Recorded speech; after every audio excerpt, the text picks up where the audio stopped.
Time Warner Audiobooks presents Thinking for a Change, 11 Ways Highly Successful People Approach Life and Work. Written and read by John C. Maxwell. Hi, this is John Maxwell. Throughout my life, I've looked for answers to the question, why are some people successful and others not? Let me tell you a story that I believe reveals the solution. A friend of mine has two daughters. Kim, the 21-year-old daughter, applied to pharmacy school during her senior year of college. On the day that she got word that she was accepted, her older sister, Jenny, was there to share the news. Jenny was glad that Kim had achieved her goal, but she pitied her at the same time. "Mom," she said, "I feel sorry for Kim. She's going to have to go to school for 4 more years." Successful people think differently than unsuccessful people. One sister heard the news and was excited because she thought about the lucrative, rewarding career that was going to open up to her after graduate school. The other sister thought only about the amount of time it would take to achieve it. If you're currently not successful, or you are not as successful as you would like to be, it may be because you are not thinking your way to the top. To place yourself on the pathway of success, I suggest that you do the following. Listen to each chapter to better understand successful thinking. Evaluate yourself at the end of each chapter by answering the thinking question. Take the steps included to implement the kind of successful thinking contained in the chapter. Together for the next 14 chapters, we will take a thinking trip. It could be the difference that makes all the difference in your life. Part 1. Change your thinking and change your life. Chapter 1. Understand the value of good thinking. What is the one thing successful people have in common? What is the one thing that separates those who go to the top from those who never seem to get there? The answer? Good thinking. Those who embrace good thinking as a lifestyle understand the relationship between their level of thinking and their level of progress. In the first book I wrote back in 1979, entitled Think on These Things, I said, "Your life today is a result of your thinking yesterday. Your life tomorrow will be determined by what you think today." The title of that book was inspired by the words of the Apostle Paul, who admonished, "Whatever is true, whatever is honorable, whatever is just, whatever is pure, whatever is pleasing, whatever is commendable, if there is any excellence, and if there is anything worthy of praise, think about these things." Those words were often quoted to me by my father, Melvin Maxwell. They were important to him because he is an example of someone who changed his thinking and therefore changed his life. If you met my dad, he would tell you that he was born with a naturally negative bent to his thinking. In addition, he grew up during the Depression, and when he was 6 years old, his mother died. But as a teenager, he began to see that all the successful people he knew had one thing in common. Their lives were filled with positive thoughts about themselves and others. He desired to be successful like them, so he embarked on the daily task of changing his thinking. He became a college president and touched the lives of innumerable people. To this day, he is my hero. Changing from negative to positive thinking isn't always easy, especially if you're someone who has a difficult time with change. For some people, it's a lifelong struggle. When it comes to making positive personal changes, do you know what most people's number one challenge is? It's their feelings. They want to change, but they don't know how to get past their emotions. But there's a way to do it. Take a look at the truth contained in the following syllogism. Major premise: I can control my thoughts. Minor premise: my feelings come from my thoughts. Conclusion: I can control my feelings by controlling my thoughts. If you are willing to change your thinking, you can change your feelings. If you can change your feelings, you can change your actions. And changing your actions based on good thinking can change your life. Becoming a better thinker is worth your effort because the way you think really impacts every aspect of your life. It doesn't matter whether you are a business person, teacher, parent, scientist, pastor, or corporate executive. Good thinking will make you a better business person, teacher, parent, scientist, pastor, or corporate executive. Good thinking creates the foundation for good results. If you don't like the crop you're reaping, you need to change the seed you're sowing. When it comes to achievement, the seed is your thinking. Good thinking increases your potential. If your thinking shapes who you are, then it naturally follows that your potential is determined by your thinking. Achieving your potential comes from making progress, and progress is often just a good idea away. That was certainly true of Sam Walton, the founder of Walmart. He explained, "I guess in all my years, what I heard more often than anything was, a town of less than 50,000 people in population cannot support a discount store for very long." But Walton did not think the way his competitors thought, and for that reason, his potential was greater. Today, Walmart is the world's largest retailer, employing more than 1 million people and achieving annual sales in excess of $191 billion.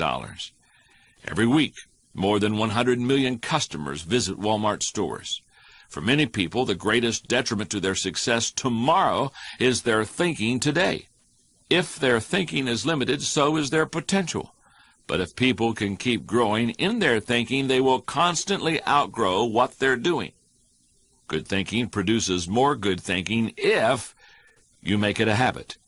Albert Einstein observed, "The solutions to the problems we face today cannot be solved on the same level of thinking we were at when we created them."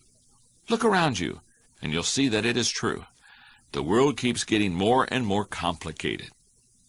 The good news is that no matter how complicated life gets or how difficult problems may seem, good thinking can make a difference if you make it a consistent part of your life. The more you engage in good thinking, the more good thoughts you will continue to think. I believe that good thinking isn't just one thing. It consists of several specific thinking skills. Becoming a good thinker means developing those skills to the best of your ability. In Built to Last, Jim Collins describes what it means to be a visionary company. He describes these companies this way. A visionary company is like a great work of art. Think of Michelangelo's scenes from Genesis on the ceiling of the Sistine Chapel, or a statue of David. Think of a great and enduring novel like Huckleberry Finn or Crime and Punishment. Think of Beethoven's Ninth Symphony. Think of a beautifully designed building like the masterpieces of Frank Lloyd Wright. You can't point to any one single item that makes the whole thing work. It's the entire work, all the pieces working together to create an overall effect that leads to enduring greatness. Good thinking is similar.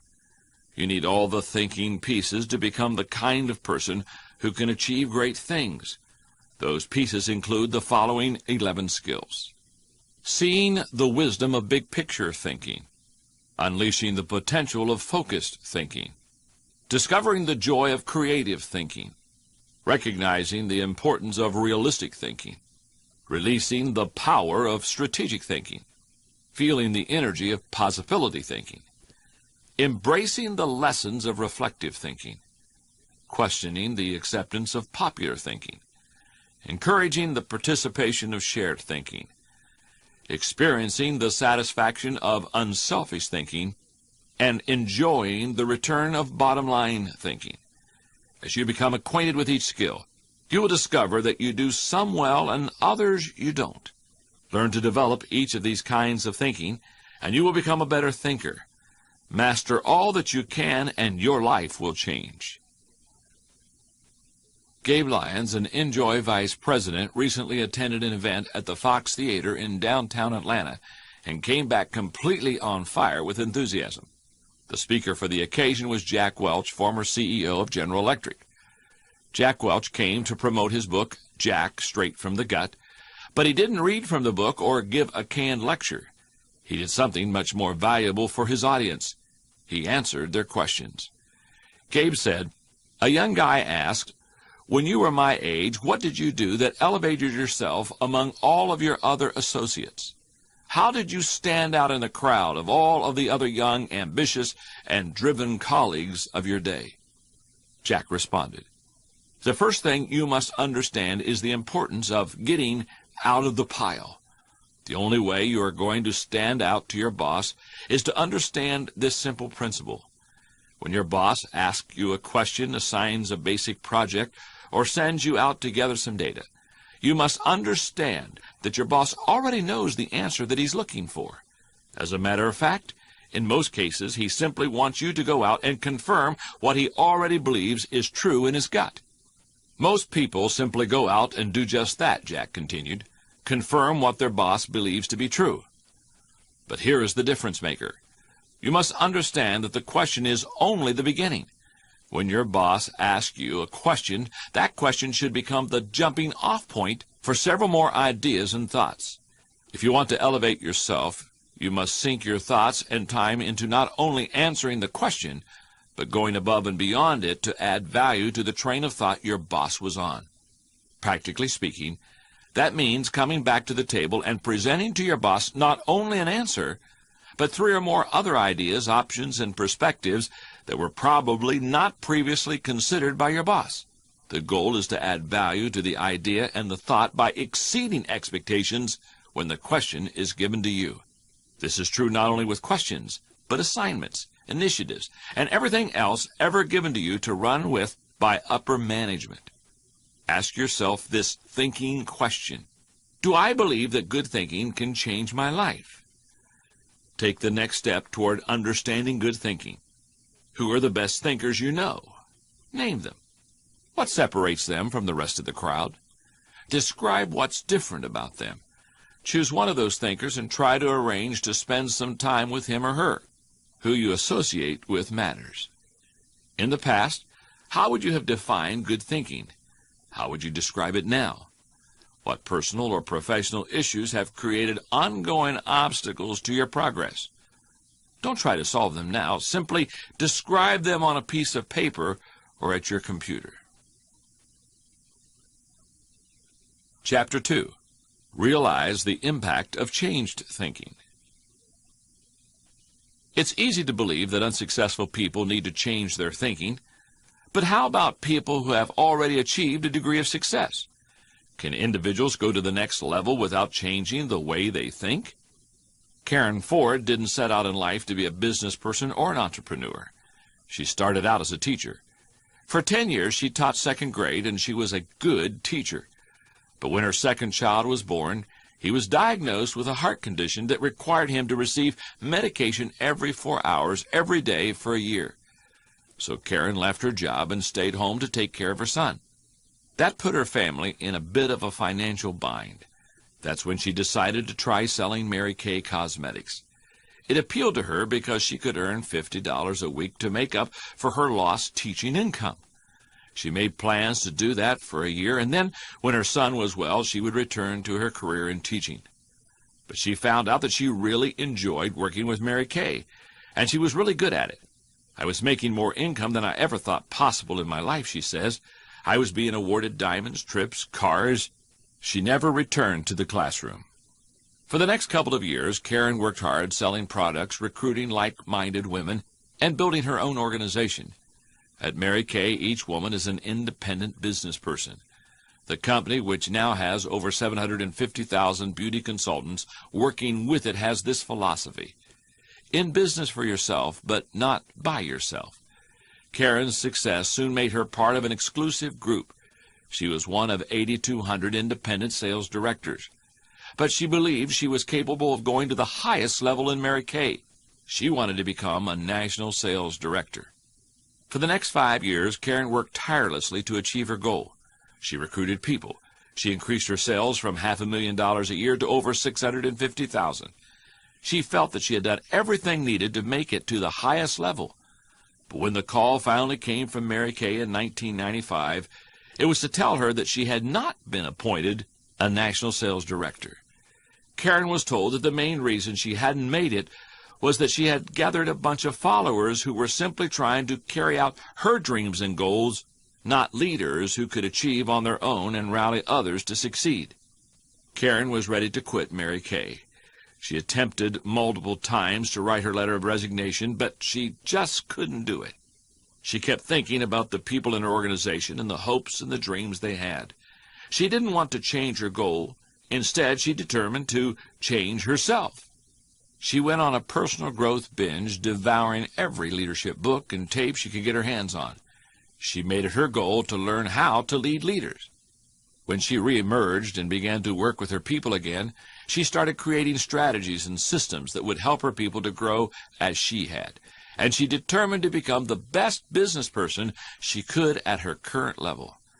Because Karen changed herself from the inside out, she began attracting different kinds of people. People who could think and lead as she did. And she took them to new levels of achievement. On October 1st, 1998, she received another phone call from Mary Kay headquarters. This time she was informed that she had accomplished what only 170 other Mary Kay consultants around the world had done. She had been made a national sales director. It's hard to overstate the value of changing your thinking.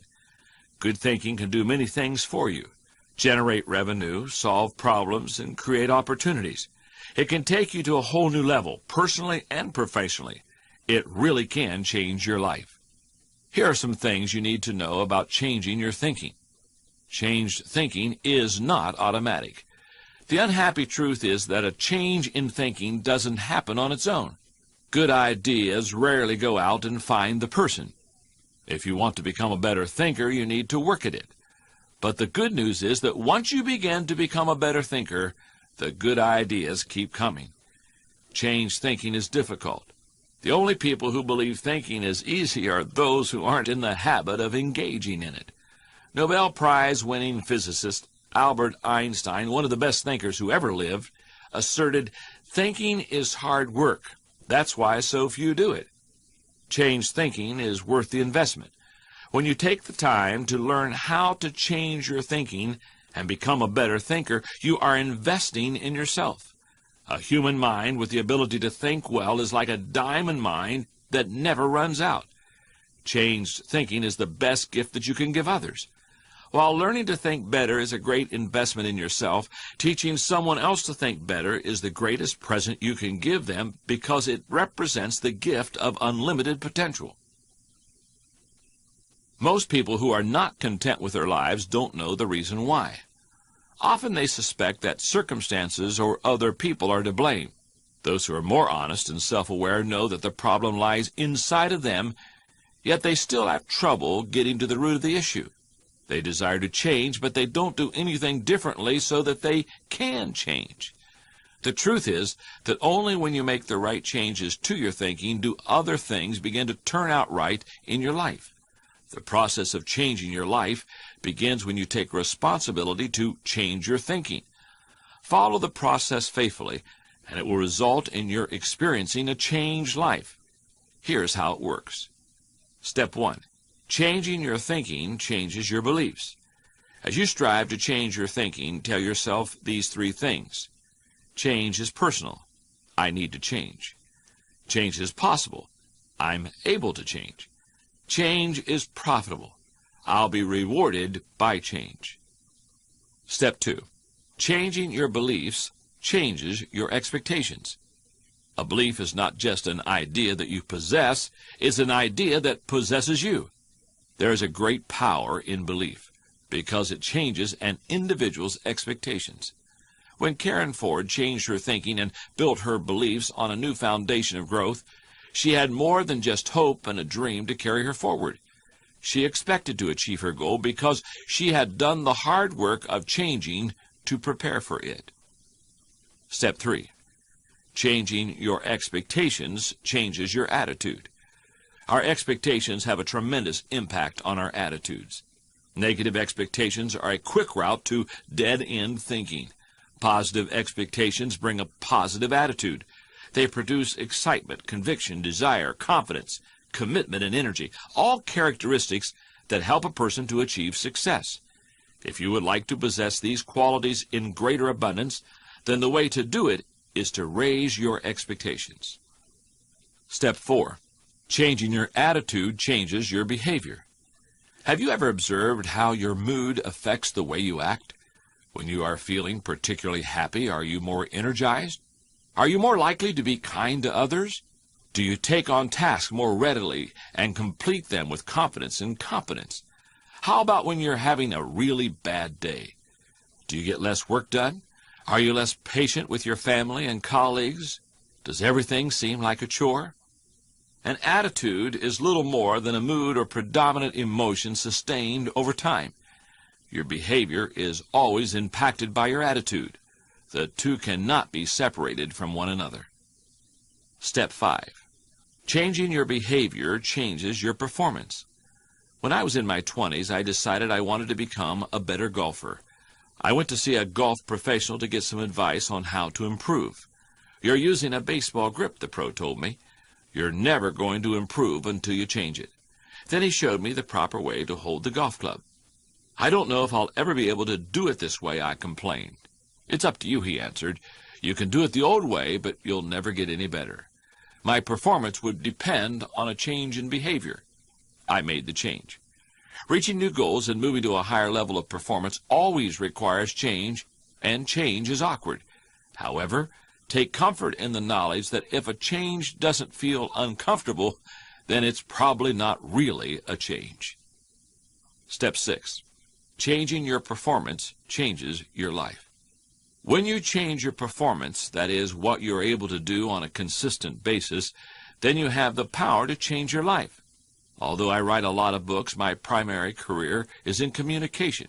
Each year I speak in person to more than 350,000 people. Now, if you had heard me speak 3.5 decades ago when I started my career, you never would have expected me to achieve such success. Let's just say I was less than inspiring. But my desire was to reach my potential. I was determined to improve. To get the end result of changing my performance, I started the process of growth by changing my thinking. I knew that I could not approach communication in the same way mentally and perform differently. I began by studying speakers who were respected in my limited circle of experience and watching what they did. I tried to figure out what they were doing. Then I copied them. The next thing I did was take a more intellectual route to communication. I used research, stats, and etymology. In the process, I learned a little more, particularly when it came to preparation and writing. With those skills under my belt, I began studying people who were on a level of skill beyond anyone in my circle. I saw how they connected with an audience, and I began trying to do the same. I realized that people learned better when there was some kind of a hook. I saw how people responded to humor and incorporated the kind of humor that I was good at. It took me 8 years to learn how to be myself before an audience and to develop my own style. Progress always requires change. Going to a new level always requires changing your mind. I know that you know that intuitively, but you need to make that idea a foundation to the way that you live your life. Martin Grunder tells a story about Mark Victor Hansen, the motivational speaker who created the chicken soup for the Soul Empire.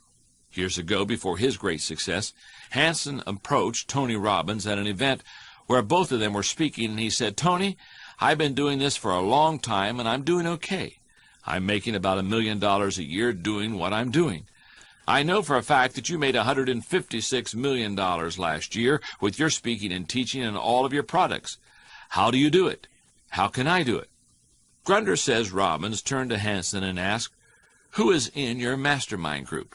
That's a group of like-minded people someone meets with to generate ideas and have accountability. "Millionaires," replied Hansen. "We're all millionaires." "That's what you're doing wrong," Robbins remarked. "You need to find yourself some billionaires and begin associating with them. They'll get you thinking at their level." To say that Hansen has gone to another level since that conversation is stating it mildly.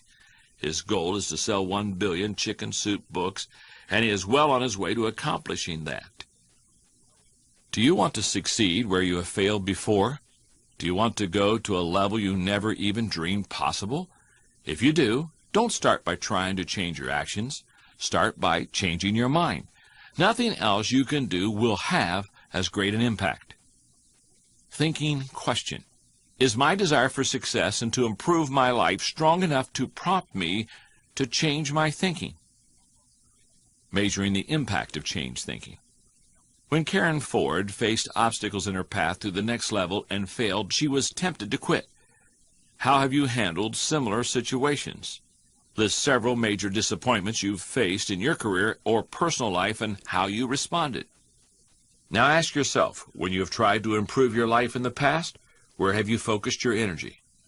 Write down the following 6 words: thinking, beliefs, expectations, attitude, behavior, and performance. Using that list, rank where you ordinarily place the most emphasis by marking it with a 1. Mark the next most important area with a 2, and proceed until you've ranked all 6 in order. Based on your answers, how much will you have to change the way you naturally want to do things in order to change your thinking as outlined in the chapter? Explain. And finally, I believe that success is okay as long as it's seen as growth, not an end in itself. Could your past successes be getting in the way of your future success? Think about an area where you have been successful in the past but have currently plateaued. Figure out what is lacking in your current performance, and trace back through performance, behavior, attitude, expectations, and beliefs until you go back to the source, thinking. How must you change your thinking to break through to the next level? Chapter 3. Master the process of intentional thinking. Becoming a good thinker isn't overly complicated. Simply stated, it's a discipline. And like most disciplines, it can be cultivated and refined. That's why I want to teach you the process that I've used to discover and develop good thoughts. It's certainly not the only one that works, but it has certainly worked well for me. Number 1, find a place to think your thoughts. If you go to a place to think and you expect to generate good thoughts there, then eventually you will come up with some good thoughts. Everybody's different when it comes to where to think. Some people think best in the shower. Others, like my friend Dick Biggs, like to go to a park. For me, the best places to think are in my car, on planes, or in my spa. Find a place where you can think and plan to capture your thoughts on paper so that you don't lose them.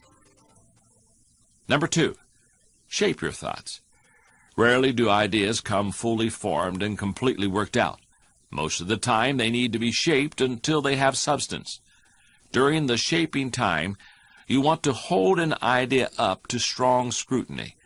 Many times, a thought that seemed outstanding late at night looks pretty silly in the light of day. Ask questions about your ideas. Fine-tune them. One of the best ways to do that is to put your thoughts in writing. As you shape your thoughts, you really find out whether an idea has potential or not.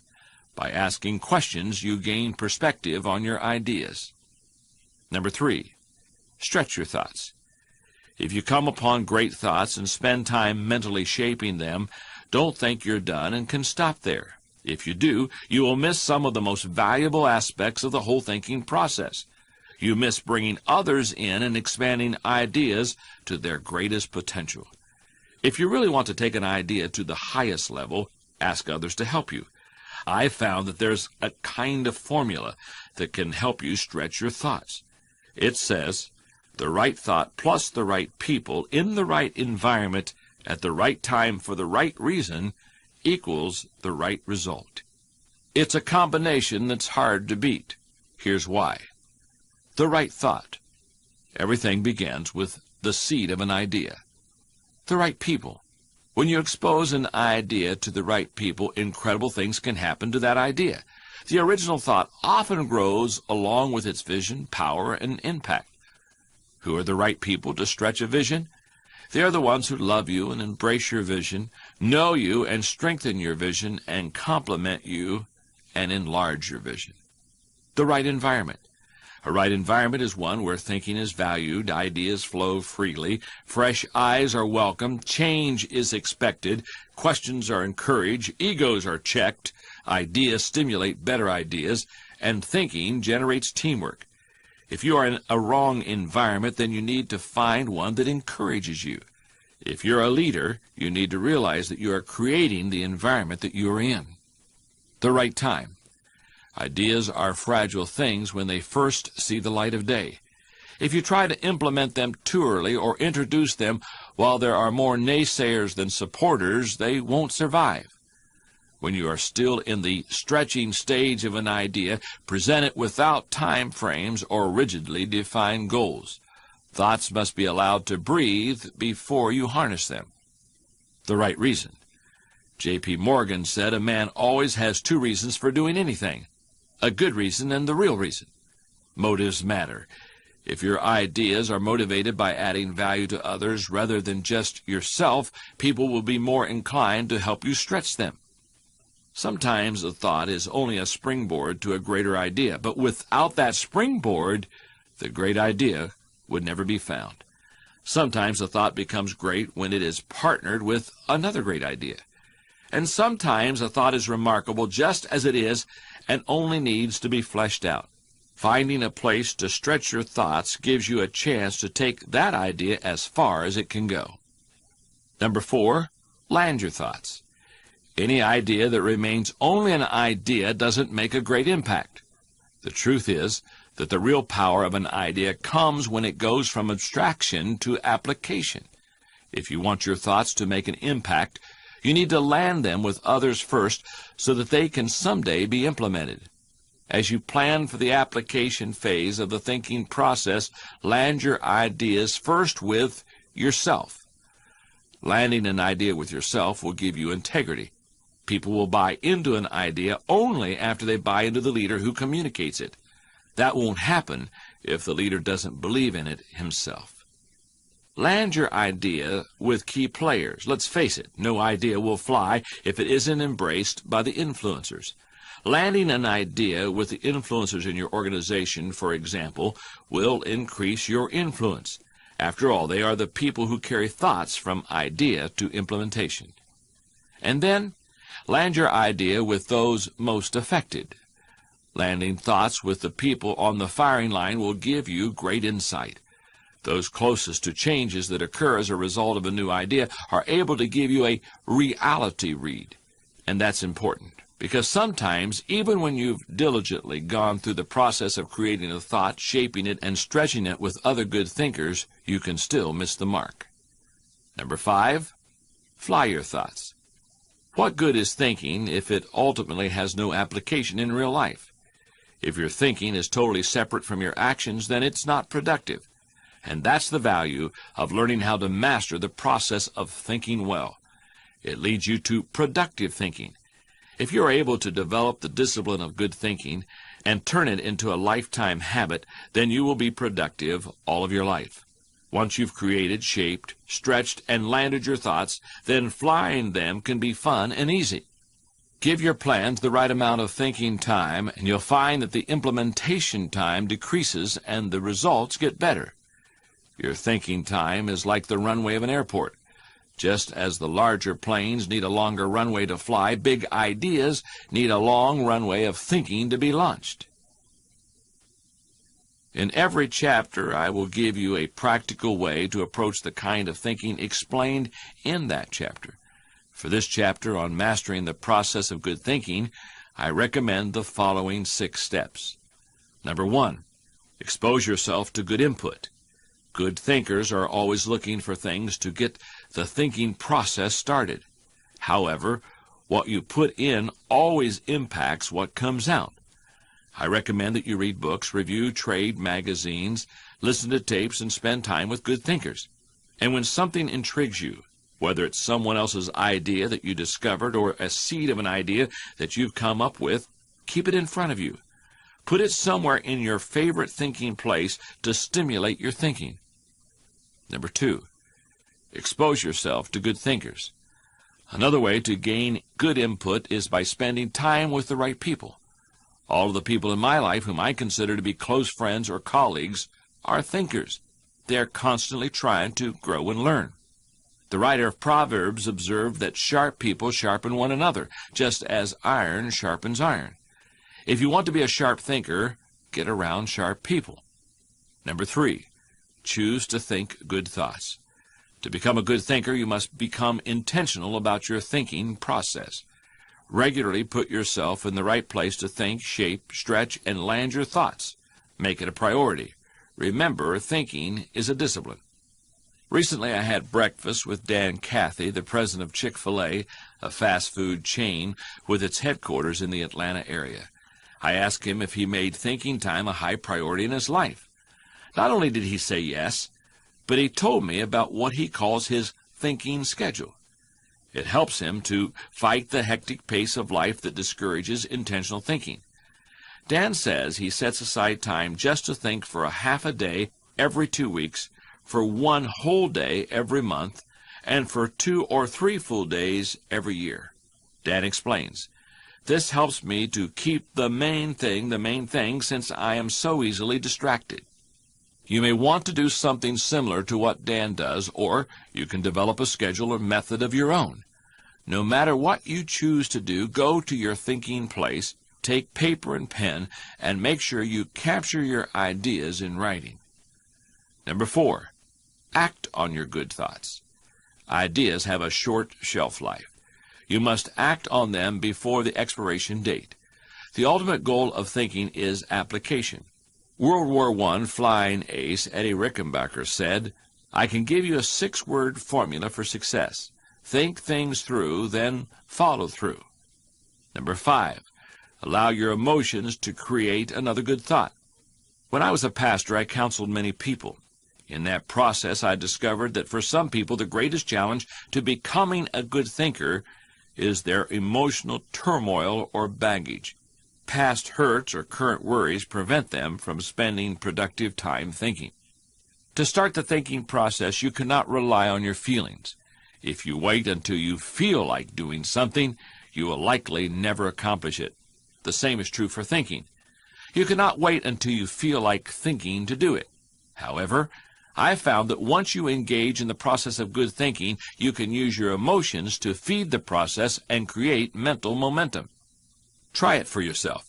After you go through the disciplined process of thinking and experience some success, allow yourself to enjoy the moment and try riding the mental energy of that success. If you're like me, it's likely to spur additional thoughts and productive ideas. And number 6, repeat the process. One good thought does not make a good life. The people who have one good thought and try to ride it for an entire career often end up unhappy or destitute. They are the one-hit wonders, the one-book authors, the one-message speakers, the one-time inventors who spend their life struggling to protect or promote their single idea. Success comes to those who have an entire mountain of gold that they continually mine, not those who find one nugget and try to live on it for 50 years. To become someone who can mine a lot of gold, you need to keep repeating the process of good thinking. It doesn't matter whether you were born rich or poor. It doesn't matter if you have a 3rd-grade education or possess a PhD. It doesn't matter if you suffer from multiple disabilities or you're the picture of health. No matter what your circumstances, you can learn to be a good thinker. All you have to do is to be willing to engage in the process every day. Here's a thinking question for you. Am I willing to pay the price to cultivate the habit of giving birth to, nurturing, and developing great thoughts every day? Here's how you can put good thinking into action. Number 1, if you don't already have a good thinking place, you need to find one. Where will you choose to create your thoughts? Number 2, who are the good thinkers in your life? List them. Number 3, what are you currently working on that could benefit from some think time? You may want to address the issue you identified at the end of Chapter 1. Take some time to write down the problem. Number 4, spend some time thinking about that issue. Then get together the good thinkers in your life to help you stretch and then land your thoughts. Number 5, what good input are you regularly exposing yourself to?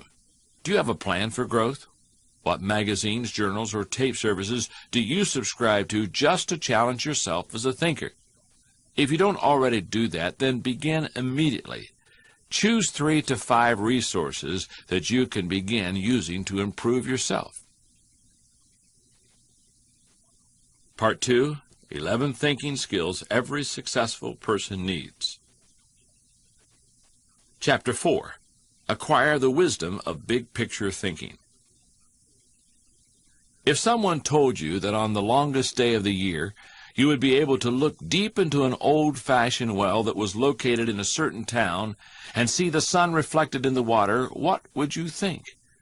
An Egyptian librarian heard that bit of information, that the sun could be seen shining at the bottom of a well in the town of Syene, and it was more than just trivia to him. He surmised that if it made a reflection in a well, the sun must be directly overhead. And if it were directly overhead, then it would cast no shadows from upright columns or posts. Yet on the longest day of the year in the city of Alexandria, where he lived, he observed that straight columns did cast shadows. He decided to travel the 800 kilometers to Syene to verify that what he had heard was true. On the longest day of the year, he looked into the well and saw the sun reflected, and sure enough, at midday, posts cast no shadows. He began to see a bigger picture of what these seemingly insignificant facts meant. Surprisingly, it went against what nearly everyone believed at the time. You see, the librarian's name was Eratosthenes, and he lived more than 2,200 years ago. As the director of the greatest library in the world, the Library of Alexandria in Egypt was said to possess hundreds of thousands of scrolls. He was at the intellectual capital of the world for his time. In the 3rd century B.C., nearly every scholar in Alexandria and around the world believed that the earth was flat. But Eratosthenes reasoned that if the sun's light came down straight and the earth was flat, then there would be no shadows in both locations. If there were shadows in one location but not the other, then there could be only one logical explanation. The surface of the earth must be curved. That's a pretty impressive mental leap, although it seems perfectly logical to us today. But Eratosthenes made the big picture connection by using everyday facts and putting them together. What's even more impressive is that he actually calculated the size of the earth. Using basic trigonometry, he measured the angle of the shadows and calculated that it was approximately 7.12 degrees. That's about 1/50th of a circle. And he reasoned that if the distance between Syene and Alexandria was 800 kilometers, then the earth must be around 40,000 kilometers in circumference. He wasn't far off. The actual circumference of the earth through the poles is 40,008 kilometers. You don't have to be a scientist or a mathematician to embrace big-picture thinking or to benefit from it. It can help any person in any profession. Spend time with big-picture thinkers and you will discover the following. Big-picture thinkers learn continually. Big-picture thinkers are never satisfied with what they already know.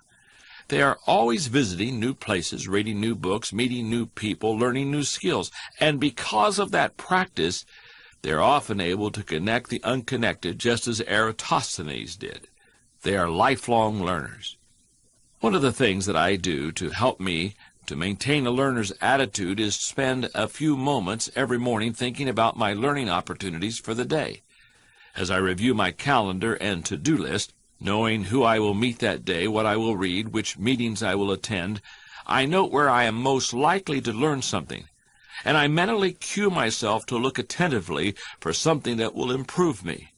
If you desire to keep learning, I want to encourage you to examine your day and look for opportunities to learn. Big-picture thinkers listen intentionally. One of the best ways to broaden my experience is to listen to someone who has expertise in an area where I don't. When you meet with people, it's good to have an agenda so that you can learn. It's a great way to partner with people who can do things you can't. Big-picture thinkers understand that there are lots of things they do not know. They frequently ask penetrating questions to enlarge their thinking and understanding. If you want to become a better big-picture thinker, then become a good listener. Big-picture thinkers look expansively. Human beings are in the habit of seeing their own world first. Big-picture thinkers realize there is a world out there besides their own, and they make an effort to get outside of themselves and see other people's worlds through their eyes. To see how others see, you must first find out how they think. Becoming a good listener certainly helps with that. So does getting over your personal agenda and trying to take the other person's perspective. Big-picture thinkers live completely. Becoming a big-picture thinker can help you to live with wholeness, to live a very fulfilling life. People who see the big picture expand their experience because they expand their world. As a result, they are able to accomplish more than narrow-minded people.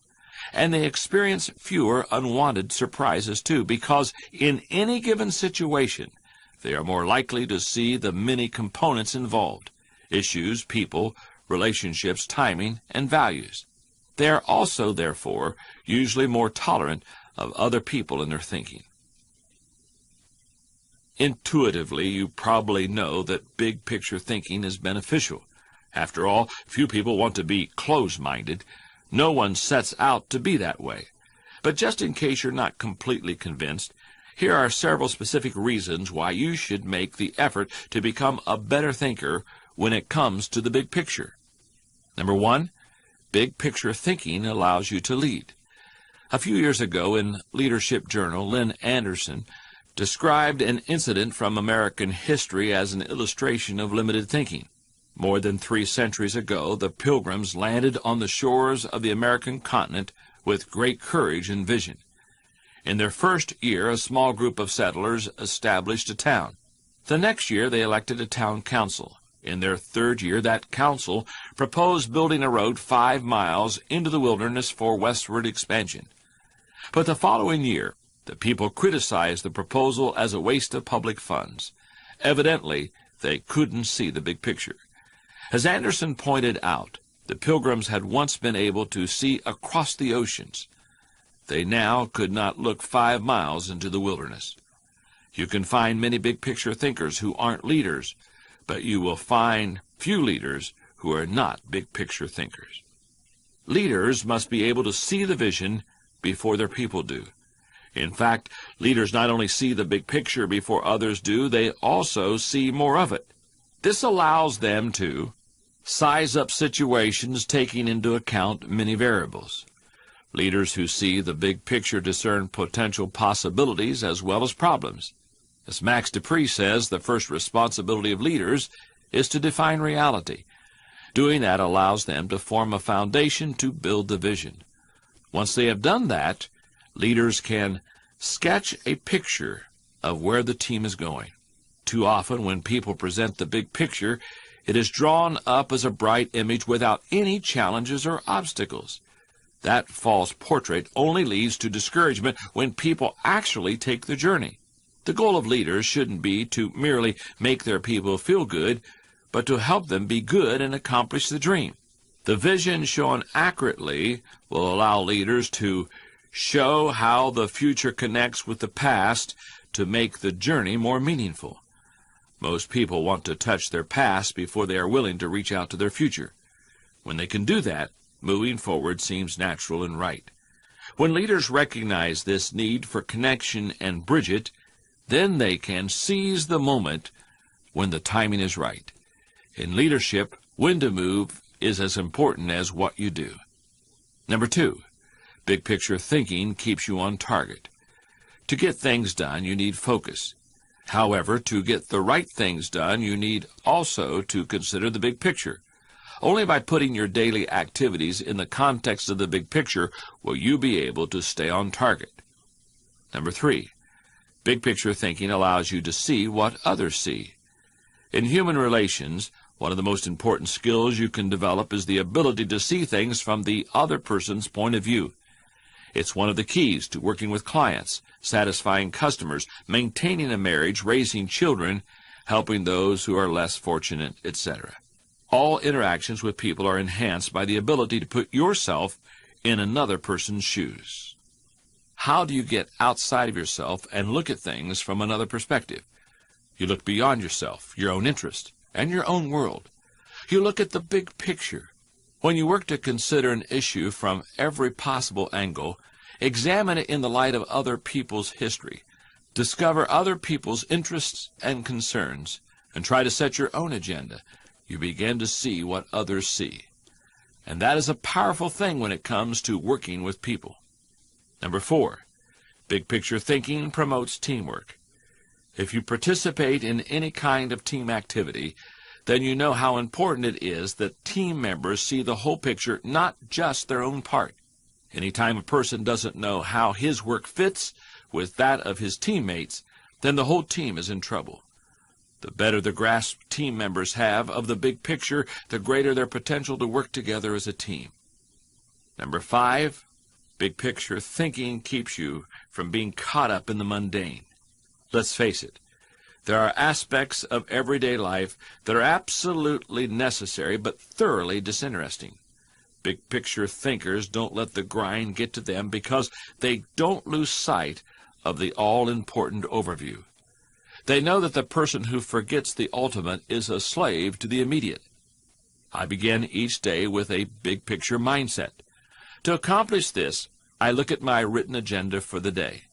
It allows me to see the whole day at a glance.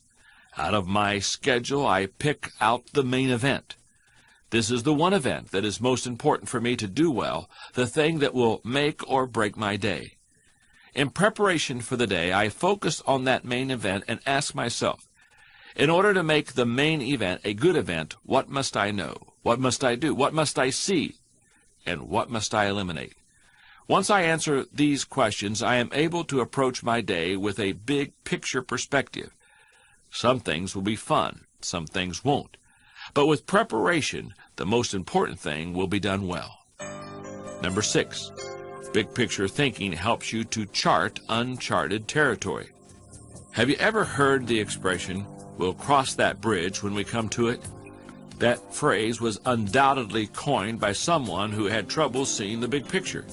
The only way to break new ground or move into uncharted territory is to look beyond the immediate and see the big picture.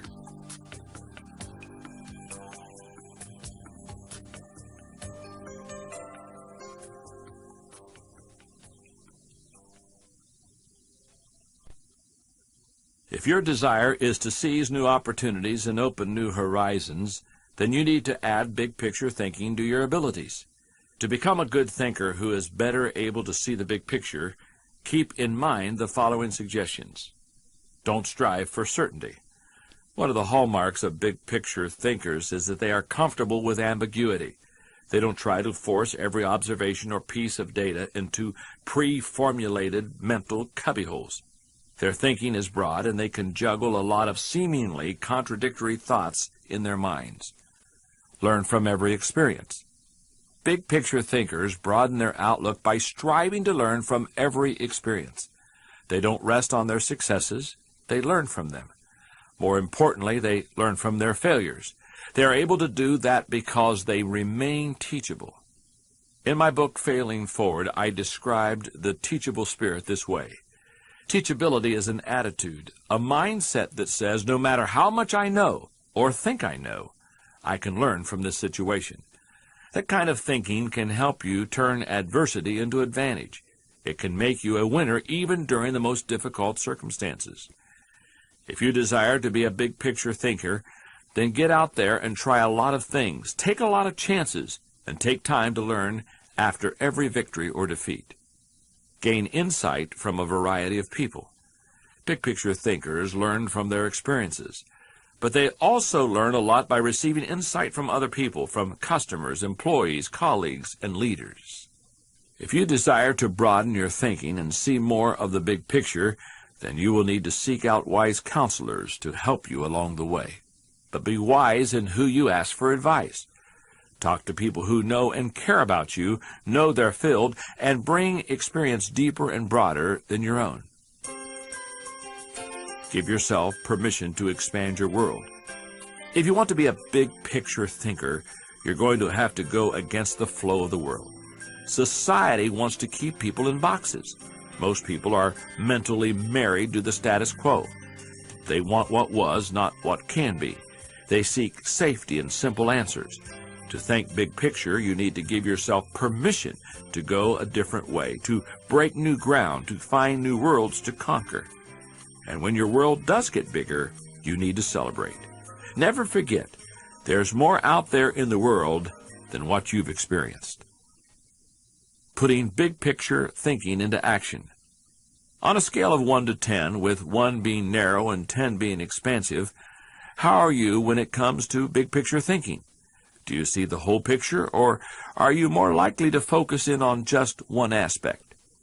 If your number is lower than 8, then you need to give yourself permission to expand your world, and then tenaciously work at becoming a better big picture thinker.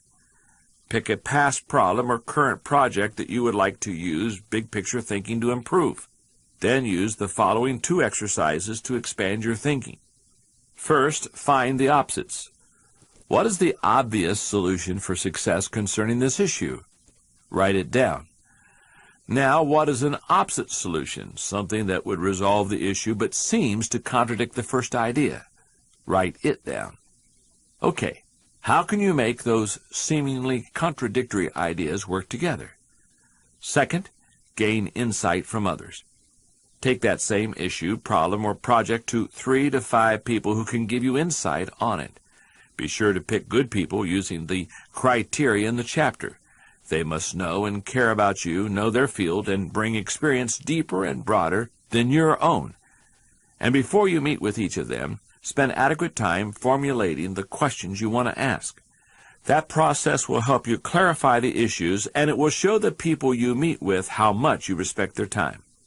Finally, make learning from your experiences a regular part of your daily routine. Set aside a few minutes at the end of each day, or first thing the next morning, to review what you learn each day. Capture those thoughts in writing and file them so that you can retrieve and use them sometime in the future. Chapter 5. Unleash the potential of focus thinking.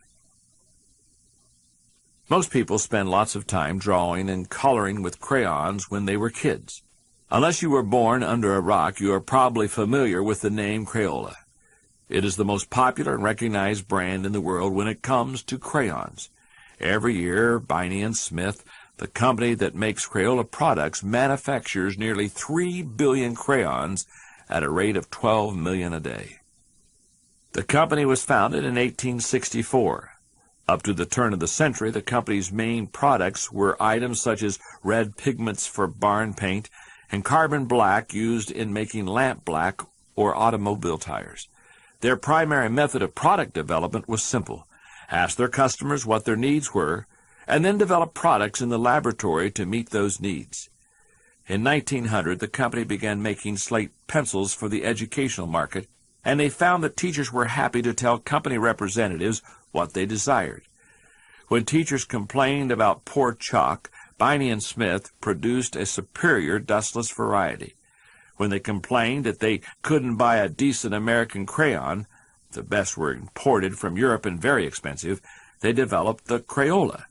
The product was introduced to the market in 1903 as a box of 8 colors that cost a nickel. Today they dominate that market, even in the face of the electronic revolution. In The 5 Faces of Genius, Annette Moser-Wellman assessed the company by saying, "The biggest threat to Crayola's business has been the entry of computer games for kids. Instead of drawing and coloring, kids are tempted by interactive CDs and more. Instead of trying to dominate computer games, Crayola has chosen to flourish within their limitations. They do children's art products better than anyone." Pena and Smith could have lost focus in an attempt to chase new markets and diversify themselves. That's what toy manufacturer Coleco did. The company started out in leather goods in the 1950s and then switched to plastics. In the late 1960s, they were the world's largest manufacturer of above-ground swimming pools. They had found their niche. Yet in the 1970s and 80s, they chased after the computer game market and then low-end computers. You may remember ColecoVision. Then they tried to capitalize on Cabbage Patch dolls. It ultimately drove them into bankruptcy. It would have been easy for Pena and Smith to chase after others' successes, but they didn't do that. The company has remained focused, and as long as it does, it will continue to excel and to sell more crayons and children's art supplies than any other company in the world. Just as focus is important to developing products for a company, it is also important for developing ideas for an individual. Focused thinking can do several things for you. Focused thinking harnesses energy toward a desired goal. Focus can bring energy and power to almost anything, whether it's physical or mental. If you're learning how to pitch a baseball and you want to develop a good curveball, then focused thinking while practicing will improve your technique. If you need to refine the manufacturing process of your product, focused thinking will help you develop the best method. If you want to solve a difficult mathematics problem, Sustaining focused thinking helps you break through to the solution. That's why philosopher Bertrand Russell asserted, to be able to concentrate for a considerable time is essential to difficult achievement. The greater the difficulty of a problem or issue, the more focused thinking time will be necessary to solve it. Focused thinking gives ideas time to develop. I often bring my creative team together for brainstorming and creative thinking. When we first get together, we try to be exhaustive in our thinking in order to generate as many ideas as possible.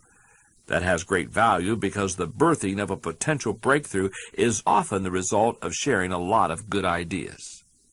But to take ideas to the next level, you need to shift from being expansive in your thinking to being selective. Over the years, I have discovered that a good idea can become a great idea when it is given focused time. It's true that focusing on an idea for a long time can be very frustrating. I've often spent days focusing on a thought and trying to develop it, only to find that I could not improve the idea. But sometimes my perseverance in focused thinking pays off. Focused thinking brings clarity to the target. Sociologist Robert Lind observed that knowledge is power only if a man knows what facts are not to bother about. Focused thinking removes distractions and mental clutter so that you can concentrate on an issue and think with clarity. That's crucial because if you don't know what the target is, how will you ever hit it? Focused thinking will take you to the next level. No one achieves greatness by becoming a generalist. You don't hone a skill by diluting your attention to its development. The only way to get to the next level is to focus. No matter whether your goal is to increase your level of play, sharpen your business plan, improve your bottom line, develop your subordinates, or solve personal problems, you need to focus. Where should you focus your thinking? Does every area of your life deserve dedicated focused thinking time? Of course the answer is no. When it comes to focused thinking, it's better to be selective rather than exhaustive. For me, that means dedicating in-depth thinking time to 4 areas: leadership, creativity, communication, and intentional networking. Your choices will probably be different. Here are a few suggestions to help you figure them out. Identify your priorities. The first thing you must take into account are your priorities for yourself, your family, and your team. There are many ways to determine priorities. If you know yourself well, then begin by focusing on your strengths, the things that make best use of your skills and God-given talents. Another way is to focus on what brings the highest return and reward. Do what you enjoy most and do best. You could use the 80-20 rule. Give 80% of your effort to the top 20% most important activities. Another way is to focus on exceptional opportunities that promise a huge return. The main thing is that you give your attention to the areas that bear fruit. Discover your gifts. Not all people are self-aware and have a good handle on their own skills, gifts, and talents. If you are someone with that kind of background, then you need to work extra hard now to figure out what your gifts are. Take a personality profile such as DISC or Myers-Briggs. Interview positive friends and family to see where they think you shine. Spend some time reflecting on past successes. If you're going to focus your thinking in your areas of strength, then you need to know what they are. Develop your dream. If you want to achieve great things, then you need to have a great dream. If you're not sure what your dream is, use your focused thinking time to help you to discover it. In the past, if your thinking has gone back to a particular area time after time, then you may be able to discover your dream there. Give it more focused time and see what happens. And once you find your dream, move forward without second-guessing. The younger you are, the more likely you will give your attention to many things. That's good because you're still getting to know yourself, your strengths, and your weaknesses. After all, if you focus your thinking only on one thing and your aspirations change, then you've wasted your best mental energy. As you get older and more experienced, the need to focus becomes more critical. The farther and higher you go, the more focused you can be and need to be. Once you have a handle on what you should focus your thinking on, the next issue you must resolve is how to go about doing it. Here are 5 suggestions to help you with the process. Number 1, remove distractions. Removing distractions is no small matter in our current culture, but it's critical because, as author and positive mental attitude advocate W. Clement Stone says, you can keep your mind off the things you don't want by keeping it on the things that you do want. How do you do it? First, by maintaining the discipline of practicing your priorities. Don't do easy things first, or hard things first, or urgent things first. Do first things first, the activities that give you the highest return. In that way, you can keep the distractions to a minimum. Another thing you can do is insulate yourself from distractions. I found that I need blocks of time to think without interruptions. I mastered the art of making myself unavailable from people and distractions when necessary and going off to my thinking place so that I can work without interruptions. Number 2, make time for focused thinking. Once you have a place to think, then you need to have time to think. Because of the fast pace of our culture, people tend to multitask. But that's not always a good idea. Switching from task to task can lose you up to 40% efficiency. Number 3, keep items of focus before you. To help me concentrate on the things that matter, I work to keep items that are important before me. I also keep items of focus before me in other ways. For example, if I'm working on a lesson for a conference or an outline for a book, I'll keep a file or a page on my desk so that I can see it every day as I work. That strategy has been successful for me for 30 years to stimulate and sharpen ideas. If you've never done it before, I recommend that you try it. Number 4, set goals. As a kid growing up, I didn't have any goals. I just wanted to have a good time and play ball. It wasn't until college that I became more focused. It was good that I was finally becoming more intentional about my life, but when I look back at those goals today, I laugh. The lifetime goals that I set were so small. If I had worked only until I achieved those goals, I would have fallen far short of where I am today. I believe goals are important. But the purpose of goals is to focus your attention and give you direction, not to identify a final destination. As you think about your goals, note that they should be clear enough to be kept in focus, close enough to be achieved, and helpful enough to change lives. Those guidelines will get you going. And be sure to write down your goals. If they're not written, I can almost guarantee you that they're not focused enough. Number 5, question your progress. Ask yourself, am I seeing a return from my investment of focused thinking time? Is what I'm doing getting me closer to my goals? Am I heading in a direction that is helping me to fulfill my commitments, maintain my priorities, and realize my dreams? Here's your thinking question for this chapter.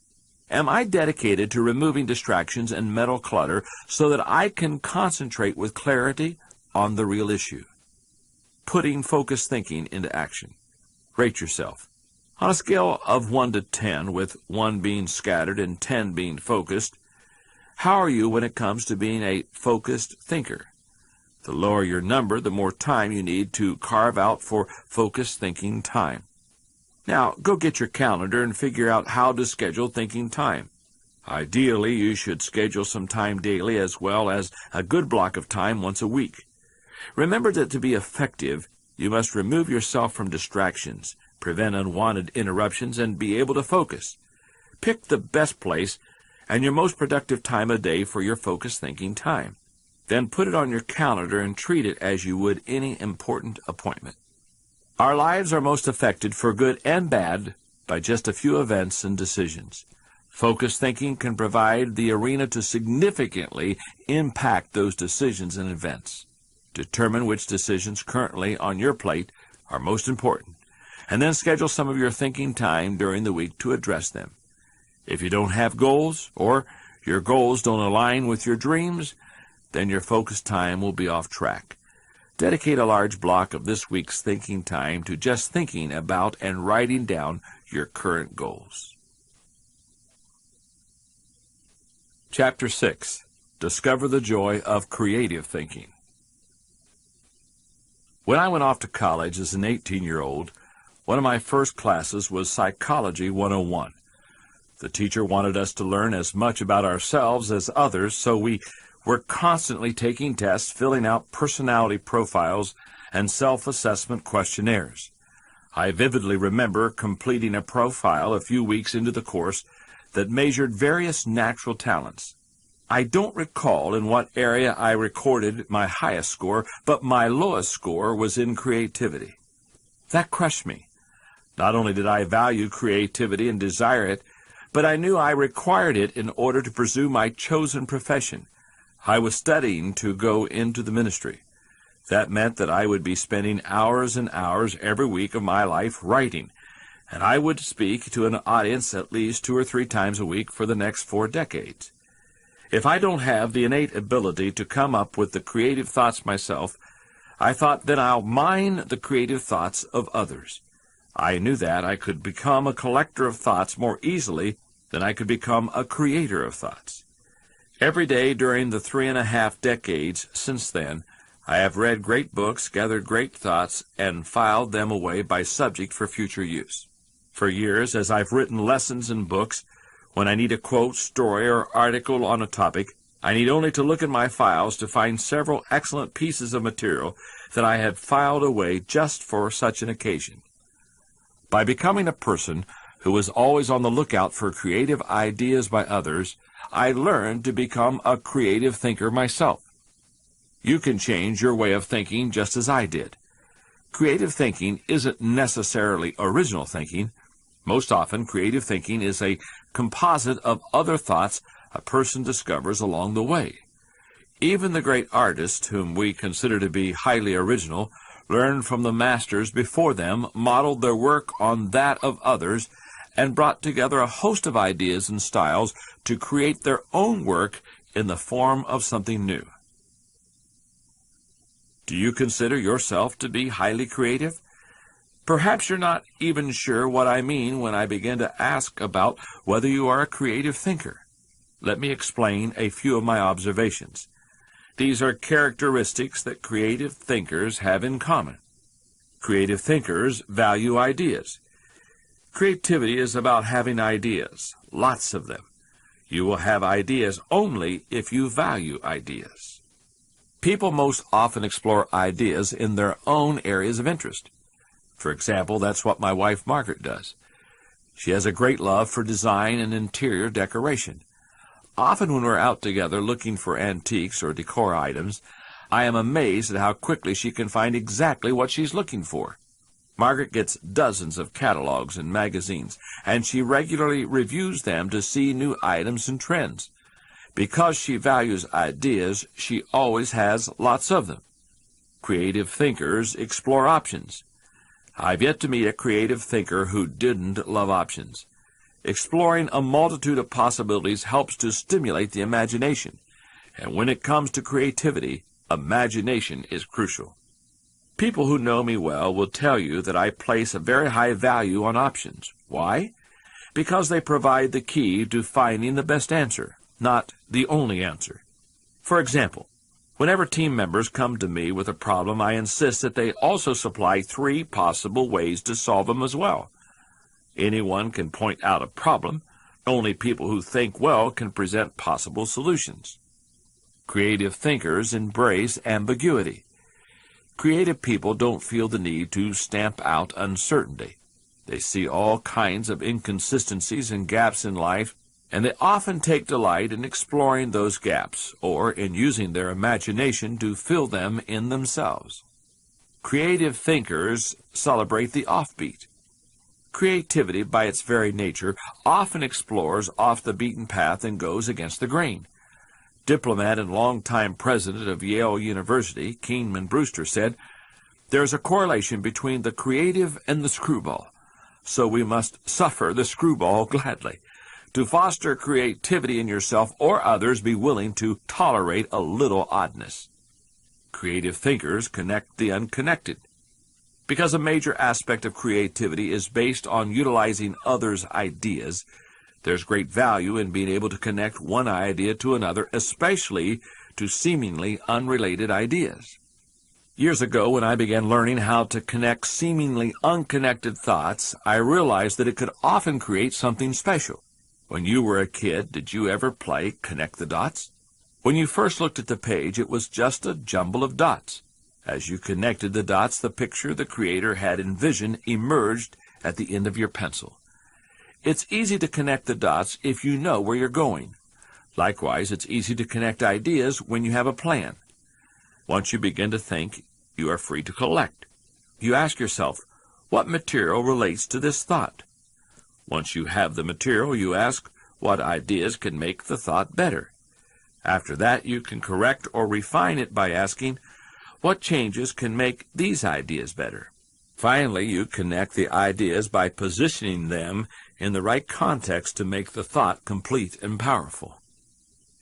Creative thinkers don't fear failure. I firmly believe that overcoming failure is a key to success in life. In fact, I wrote a book based on the belief entitled Failing Forward. The thesis of the book is that the difference between average people and achieving people is their perception of and response to failure. But when it comes to creativity, the ability to be unafraid of failure is even more important. Why is that so crucial? Because creativity equals failure. Creativity requires a willingness to look stupid. It means getting out on a limb, knowing that the limb often breaks. Creative people know these things and still keep searching for new ideas. They just don't let the ideas that don't work prevent them from coming up with more ideas that do work. I believe creativity can improve a person's quality of life. Here are 5 specific things creative thinking has the potential to do for you. Creative thinking adds value to everything. Wouldn't you enjoy having a limitless reservoir of ideas that you could draw upon at any time? That's what creative thinking gives you. For that reason, no matter what you are currently able to do, creativity can make you capable of more. Creativity is being able to see what everybody else has seen and think what nobody else has thought so that you can do what nobody else has done. Sometimes creative thinking lies along the lines of invention, where you break new ground. Other times it moves along the lines of innovation, which helps you to do old things in a new way. But either way, it's seeing the world through sufficiently new eyes so that new solutions appear. Creative thinking compounds. 25 years ago, I became passionate about wanting to write books that would add value to people.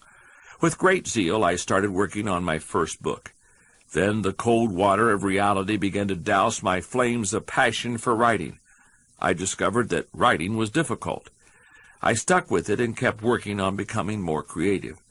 Today I've written over 30 books, and I have at least 7 more that I want to write. A young would-be author recently asked me, "How do you write 30 books?" My answer was simple: 1 word at a time. Over the years, I've found the following to be true. Creative thinking is hard work, but creative thinking compounds given enough time and focus. Creative thinking draws people to you and your ideas. Why do people continue to be fascinated by Leonardo da Vinci? Creativity is intelligence having fun. People admire intelligence, and they are always attracted to fun, so the combination is fantastic. If anyone could be said to have fun with his intelligence, it was Da Vinci. The diversity of his ideas and expertise is incredible. He was a painter, architect, sculptor, anatomist, musician, inventor, and engineer. The term Renaissance man was coined because of him. Just as people were drawn to Da Vinci and his ideas during his lifetime, and for centuries afterward, they are drawn to creative people today. If you cultivate creativity, you will become more attractive to other people, and they will be drawn to you. Creative thinking helps you learn more. It almost seems too obvious to say, but if you are always actively seeking new ideas, you will learn. Creativity is teachability.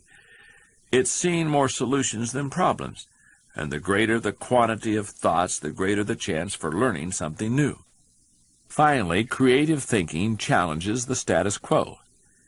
If you desire to improve your world or even your own situation, then creativity will help you. The status quo and creativity are incompatible.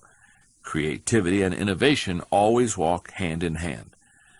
A good illustration of how someone challenged the status quo through creativity can be seen in the story of Elvis Presley's estate after his death. Elvis left everything in a trust for Lisa Marie, his young daughter. In 1979, Lisa Marie's mother, Priscilla, became a co-executor of the trust and found that if something wasn't done, and quickly, the estate was on the road to ruin. Throughout his career, Elvis had received less than half of what he earned. Colonel Tom Parker, his manager, had a contract that took 50% of everything Elvis made right off the top. That and a lifestyle of free spending meant that Elvis was often strapped for cash. Several years before he died, Elvis sold off the rights to most of his recordings to raise money. Consequently, his estate received no royalty income from his music. Add to that situation a huge inheritance tax imposed by the government and an empty mansion, Graceland, gobbling up money through taxes and upkeep, and you can see that the situation looked bleak. Priscilla Presley started to think creatively. First, she took the little remaining cash from the estate and invested it into Graceland. Rather than selling it, she opened it up to the public as a tourist attraction. Just 38 days after it opened in 1982, it earned back its investment. The next thing she did was sever ties with Tom Parker so that 50% of the estate's earnings would not continue being funneled to him. Finally, Priscilla began to treat Elvis as a brand. She even promoted legislation in Tennessee to make his likeness intellectual property, which would belong to his estate. By using creative thinking, Priscilla Presley turned what looked like an impossible situation into a business empire that earns tens of millions of dollars a year. At this point you may be saying, okay, I'm convinced that creative thinking is important, but how do I find the latent creativity within me? How do I discover the joy of creative thought? Here are 5 ways to do it. Number 1, remove creativity killers. Take a listen to the following phrases. They are almost guaranteed to kill creative thinking anytime you hear or think of them. I'm not a creative person. Follow the rules. Don't ask questions. Don't be different. Say within the lines. There is only one way. Don't be foolish. Be practical. Be serious. Think of your image. That's not logical. It's not practical. It's never been done. It can't be done. It didn't work for them. We tried that before. It's too much work. We can't afford to make a mistake. It will be too hard to administer. We don't have the time. We don't have the money. Yes, but play is frivolous. Failure is final. If you think you have a great idea, don't let anyone talk you out of it, even if it sounds foolish. Don't let yourself or anyone else subject you to creativity killers. After all, you can't do something new and exciting if you force yourself to stay in the same old rut. Number 2, think creatively by asking the right questions. Creativity is largely a matter of asking the right questions. Wrong questions shut down the process of creative thinking. They direct thinkers down the same old path, or they chide them into believing that thinking isn't necessary at all. To stimulate creative thinking, ask yourself questions such as, why must it be done this way? What is the root problem? What are the underlying issues? What does this remind me of? What is the opposite? What metaphor or symbol helps to explain it? Why is it important? What's the hardest or most expensive way to do it? Who has a different perspective on this? What happens if we don't do it at all? You get the idea, and you can probably come up with better questions yourself. Number 3, develop a creative environment. Negative environments are responsible for the death of thousands of great ideas every minute. A creative environment, on the other hand, becomes like a greenhouse where ideas are seeded, sprout up, and flourish. A creative environment encourages creativity. When innovation and good thinking are openly encouraged and rewarded, then people see that they have permission to be creative. A creative environment places a high value on trust among team members and individuality. Creativity always risks failure. That's why trust is so important to creative people. In the creative process, trust comes from the fact that the people working together want what's best for the organization and each other. It comes from knowing that people on the team have experience launching successful creative ideas. And it comes from the assurance that the time coming up with creative ideas won't go to waste because the ideas will be implemented. A creative environment embraces those who are creative. Creative people are sometimes off-center. When it comes to how creative people should be treated, I take the advice of Tom Peters, who says, "Weed out the dullards, nurture the nuts." A creative environment focuses on innovation, not just invention. Creative people say, "Give me a good idea and I'll give you a better idea." Fortunately, I learned this lesson early. Often I take an idea that someone else gives me and raise it to a higher level. For example, when I speak at one of my conferences, I frequently share with the audience the book idea I'm currently working on. Then I invite audience members to share their thoughts, ideas, and illustrations with me to make the book better. I tell them, "I'll take what you give me, make it better, and give you the credit." Then I smile and say, "Then I'll sell you the book." A creative environment places a high value on options. Creative people are always thinking about and looking for other ways of doing things because they know that options bring opportunities. When anyone in my inner circle brings me an item requiring a decision, I ask for three things: the best information possible, three possible options, and their reasoning behind the option they would choose. I've found that this kind of optional thinking often produces the best results. A creative environment is willing to let people go outside the lines.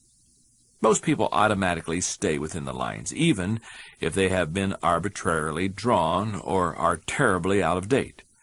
Remember, most limitations we face in life are not imposed on us by others. We place them there ourselves. Lack of creativity often falls into that category. If you want to be more creative, challenge boundaries. A creative environment appreciates the power of a dream. A creative environment encourages the use of a blank sheet of paper and the question, if we could draw a picture of what we want to accomplish, what would it look like? A creative environment allowed Martin Luther King Jr. to speak with passion to millions of people. I have a dream, not I have a goal. Goals may give people focus, but dreams give them power. Dreams expand people's world. Number 4, spend time with other creative people. What if the place you work has an environment that is hostile to creativity, and you possess little ability to change it? One possibility would be to change jobs. But what if you desire to keep working there despite the negative environment? Your best option is to find a way to spend time with other creative people. Creativity is contagious. Have you ever noticed what happens during a good brainstorming session? One person throws out an idea. Another person uses it as a springboard to discover another idea. Someone else takes it in yet another, even better direction. Then somebody grabs hold of it and takes it to a whole new level. The interplay of ideas can be electric. The more time you can spend with creative people engaging in creative activities, the more creative you will become. Number 5, get out of your box.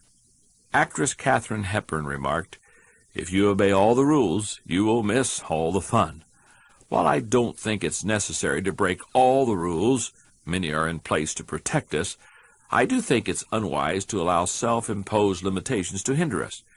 Creative thinkers know that they must repeatedly break out of the box of their own history and personal limitations in order to experience creative breakthroughs. The most effective way to help yourself get out of the box is to expose yourself to new paradigms. One way you can do that is by traveling to new places. Explore other cultures, countries, and traditions. Find out how people very different from you live and think. Another is to read on new subjects. If you want to break out of your own box, get into somebody else's. Read broadly. Many people mistakenly believe that if individuals aren't born with creativity, then they will never be creative. But you can see from the many strategies and examples I've given you that creativity can be cultivated. Here's a thinking question for you. Ask yourself, am I working to break out of my box of limitations so that I can explore ideas and options to experience creative breakthroughs? Putting creative thinking into action. If you've been using some method of capturing your ideas in a notebook, computer, or filing system, I want you to take time and look through some of the ideas that you've recorded. If you haven't been capturing your ideas on paper, you're missing an opportunity to take them to the next level. I want you to begin capturing ideas on paper for the next 90 days. Look through your ideas and find one that you believe has great potential if you give it more thinking time. Now ask yourself the following questions to stretch that idea. Why do I like this idea? What are the underlying issues involved with it? What does this remind me of? What is the opposite? What metaphor or symbol helps explain it? What is the value of the idea? What's the hardest or most expensive way to carry it out? Who has a different perspective on this? What happens if I don't do it at all? In my wildest dreams, what can this idea lead to? Now, I want to encourage you to add other questions on your own. The idea is to get outside of your box and let your ideas take you anywhere they want you to. The only rules are, number one, you're not allowed to shut down your thinking process with self-editing, criticism, or other creativity killers, and two, you must try to capture as many of your ideas as possible on paper. Now think about your working environment. Does it naturally foster creativity or tend to shut it down? If it promotes creative thought, count your blessings. If it doesn't, figure out if you can make it friendlier to creativity. If you're the boss, then changing the culture is your responsibility. Praise and reward creative thinking and innovation. Introduce play. Give people time to go recharge their mental batteries. Hire a consultant to teach people how to think out of the box. Do whatever is necessary. And if you have the resources to go to another country where you can be exposed to a different culture, you may want to plan your next vacation around it. If you don't, then plan to read 3 books that take you out of your area of expertise. Don't pick something that will bore you or that will go way over your head. Just expose yourself to something that makes you stretch your mind. Chapter 7. Recognize the importance of realistic thinking. When I started my career fresh out of school, I was an idealistic thinker, not a realistic one. Some of my misconceptions were that I could make everyone happy, people like change if it was done properly, the leader taking care of people is enough, good leadership makes tough calls unnecessary. The reality was that there will be conflict among people. People resist change regardless. People must be developed to be effective, and tough calls must always be made. Over the years, misconceptions fell one by one, and in time, I evolved into a more realistic thinker. That process went in phases for me. First, I did not engage in realistic thinking at all. After a while, I realized it was necessary, so I began to engage in it occasionally, but I didn't like it because I thought it was too negative. Eventually, I found that I had to engage in realistic thinking after I got in any kind of trouble, if I was going to solve problems and learn from my mistakes. And in time, I became willing to think realistically before I got in trouble and make it a continual part of my life. Today, I encourage my key leaders to think realistically, and we make realistic thinking the foundation of our business because we derive certainty and security from it. Cultivating the ability to be realistic in your thinking will not undermine your faith in people, nor will it lessen your ability to see and seize opportunities. Instead, it will add value to you in the following ways. Realistic thinking minimizes downside risk. Actions always have consequences. Realistic thinking helps you to determine what those consequences could be. And that's crucial, because only by recognizing and considering the consequences can you plan for them. If you plan for the worst-case scenario, you can minimize the downside risk. Realistic thinking gives you a target and a game plan. I've known business people who were not realistic thinkers. Here's the good news. They were very positive and had a high degree of hope for their business. Here's the bad news. Hope is not a strategy. Realistic thinking leads to excellence in leadership and management because it requires people to define their target and develop a game plan to hit it. When people engage in realistic thinking, they also begin to simplify practices and procedures, which results in better efficiency. Realistic thinking is a catalyst for change. People who rely on hope for their success rarely make change a high priority in their lives. If you only have hope, you imply that achievement and success are out of your hands. It's a matter of luck or chance. Why bother changing? Realistic thinking can dispel that kind of an attitude. There's nothing like staring reality in the face to make a person recognize the need for change. Change alone doesn't bring growth, but you cannot have growth without change. Realistic thinking provides security. Anytime you have thought through the worst that can happen in a situation and you have a contingency plan to meet it, you become more confident and secure. Realistic thinking gives you credibility. If you're a leader, you will find that realistic thinking helps people to buy into your vision. Leaders who are continually surprised by the unexpected soon lose credibility with their followers. On the other hand, leaders who think realistically and plan accordingly position their organizations to win, and that gives their people confidence in them. The best leaders ask realistic questions before casting vision to others. They ask themselves things like, is it possible? Does this dream include everyone or just a few? Have I identified and articulated the areas that will make this dream difficult to achieve? Realistic thinking provides a foundation to build on. Thomas Edison once observed, the value of a good idea is in using it. The bottom line on realistic thinking is that it helps you to make an idea usable by taking away the wish factor. Most ideas and efforts don't accomplish their intended results because they rely too much on what we wish rather than what is. Realistic thinking is a friend to those in trouble. If creativity is what you would do if you were not afraid of the possibility of failure, then reality is dealing with failure if it does happen. Realistic thinking gives you something concrete to fall back on during times of trouble. Certainty in the midst of uncertainty brings stability. Realistic thinking brings the dream to fruition. If you don't get close enough to a problem, you can't tackle it. If you don't take a realistic look at your dream and what it will take to achieve it, you will never achieve it. Realistic thinking helps to pave the way for bringing any dream to fruition. Because I'm naturally optimistic rather than realistic, I've had to take concrete steps to improve my thinking in this area. Here are 5 things I do to improve my realistic thinking. Number 1, develop an appreciation for truth. President Harry S. Truman said, I never give them hell.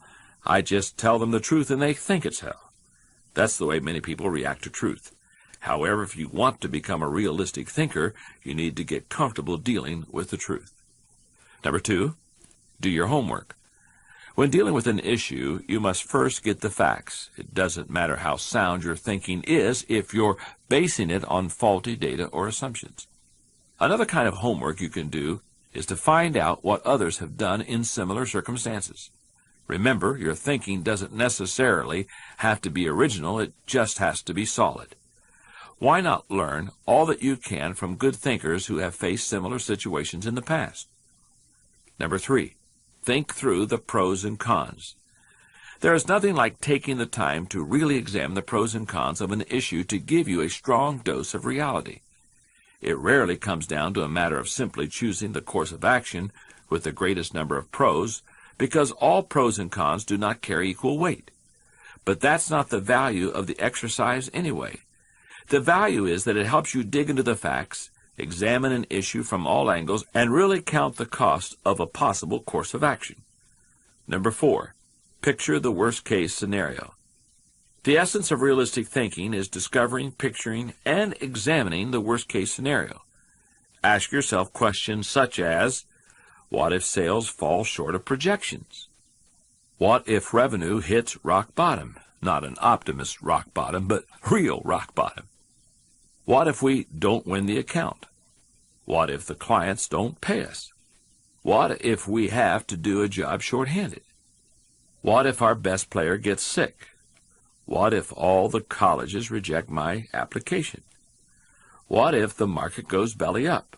What if the volunteers quit? What if nobody shows up? You get the idea.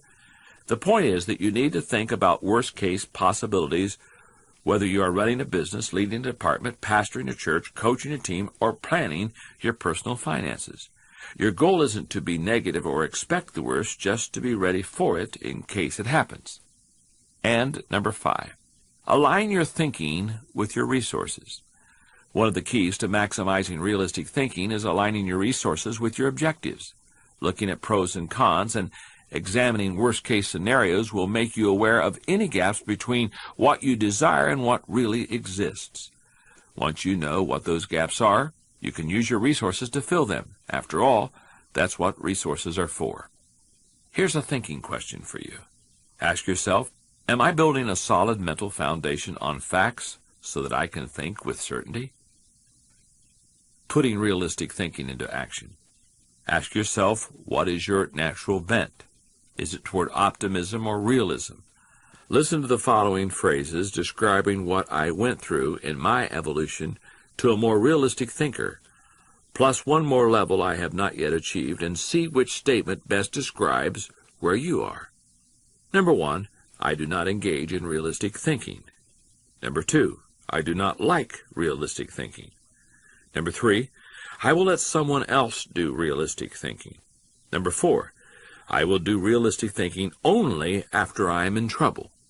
Number 5, I will do realistic thinking before I am in trouble. 6, I will continually make realistic thinking part of my life. Number 7, I will encourage my key leaders to do the same. Number 8, I will make realistic thinking the foundation of our business. 9, I will derive certainty and security from realistic thinking. And number 10, I rely heavily on facts and often make judgments according to the worst-case scenario. You can base your need for progress in the area of realistic thinking on your answer. The lower your number, the more you need to grow. Now, if your ability to think realistically isn't highly developed, then maybe you need a strong dose of truth. Ask 5 perceptive people, friends, co-workers, your spouse, your supervisor, etc., to talk to you about your 3 greatest strengths and your 3 greatest weaknesses. Ideally, they should write their observations and explain them to you. As they talk, you are not allowed to defend yourself. You are only allowed to ask questions that help you to understand their observations. Make notes if necessary. Take all of the comments you receive along with your notes and plan to spend a whole day examining yourself in light of what you were told. Think about how their comments can help you and how you can change to improve in your areas of weakness and capitalize on your strengths. The first step in gaining an appreciation for the truth is learning to deal with the truth about yourself. Finally, the next time you have a problem to solve or a project to complete, use the guidelines from this chapter to help you cultivate a more realistic view of the issues. Be sure to do your homework, work through the pros and cons, find the worst-case scenario, align your thinking and your resources, and go through all 4 steps before you take action.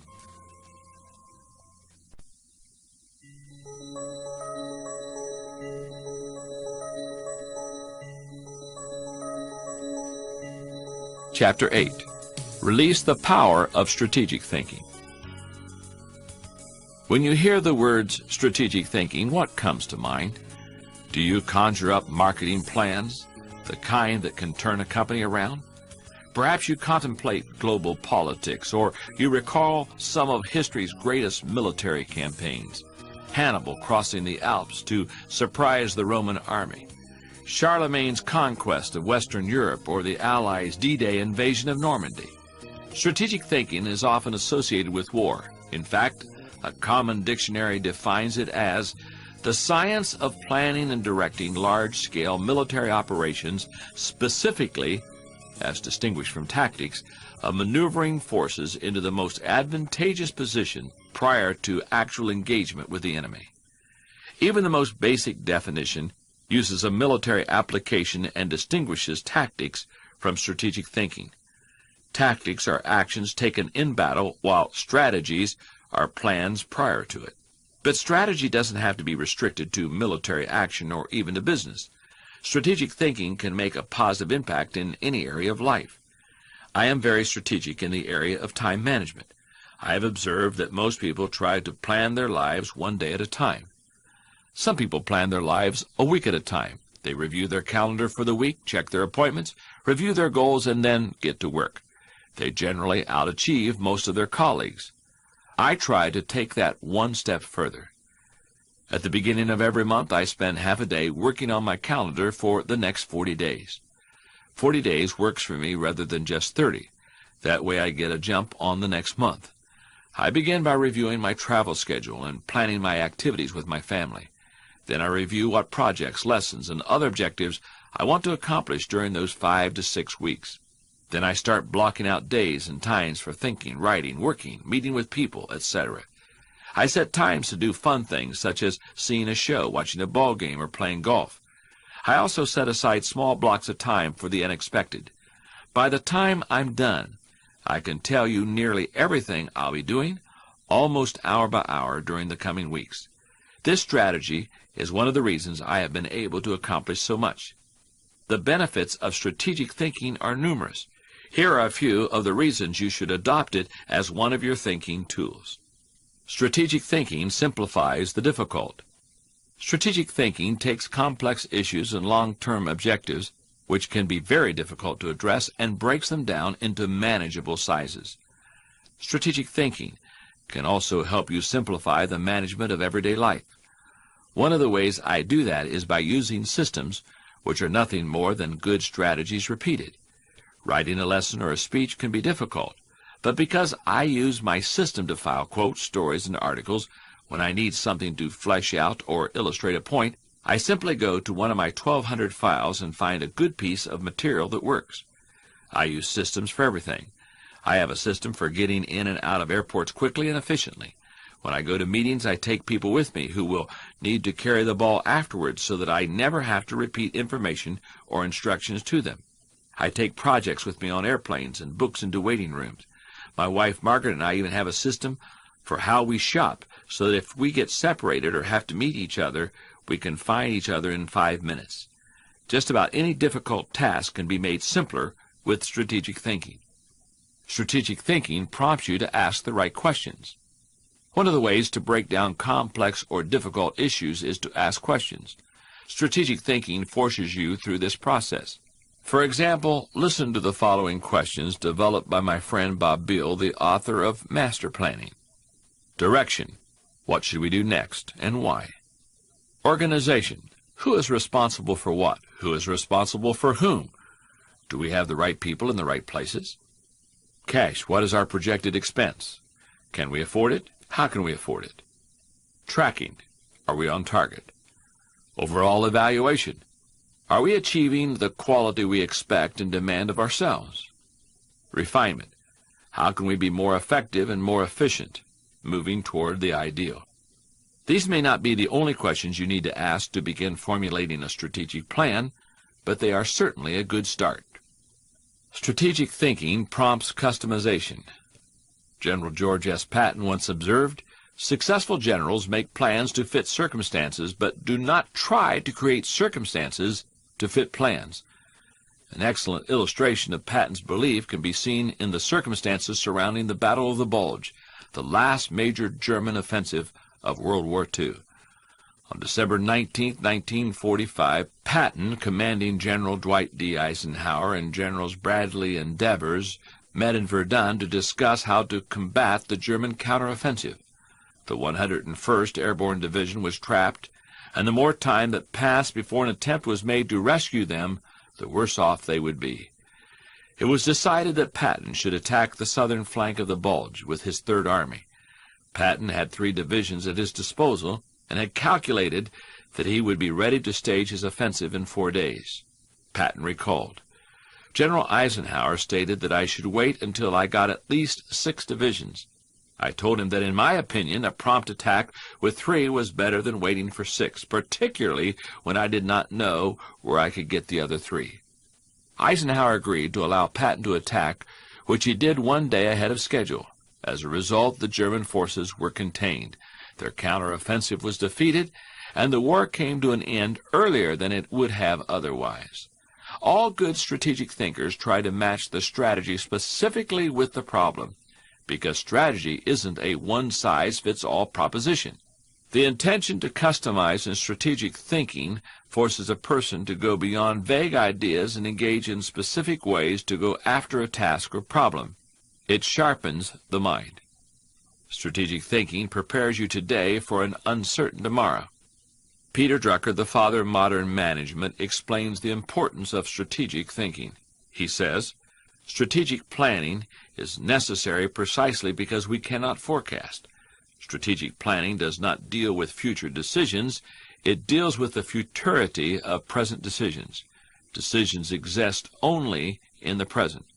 The question that faces the strategic decision-maker is not what his organization should do tomorrow. It is, what do we have to do today to be ready for an uncertain tomorrow?" Strategic thinking is the bridge that links where you are to where you want to be. It gives direction and credibility today and increases your potential for success tomorrow. Strategic thinking reduces the margin of error. Any time you shoot from the hip or go into a totally reactive mode, you increase your margin for error. However, strategic thinking greatly reduces that margin for error. It lines your actions up with your objectives. The better aligned you are with your target, the better the odds that you will be going in the right direction. Strategic thinking gives you influence with others. The one with a plan is the one with the power. Employees want to follow the business leader who has a good business plan. Volunteers want to join up with the pastor who has a good ministry plan. Children want to be with the adult who has the well-thought-out vacation plan. If you practice strategic thinking, others will listen to you, and they will want to follow you. And if you possess a position of leadership in an organization, strategic thinking is essential.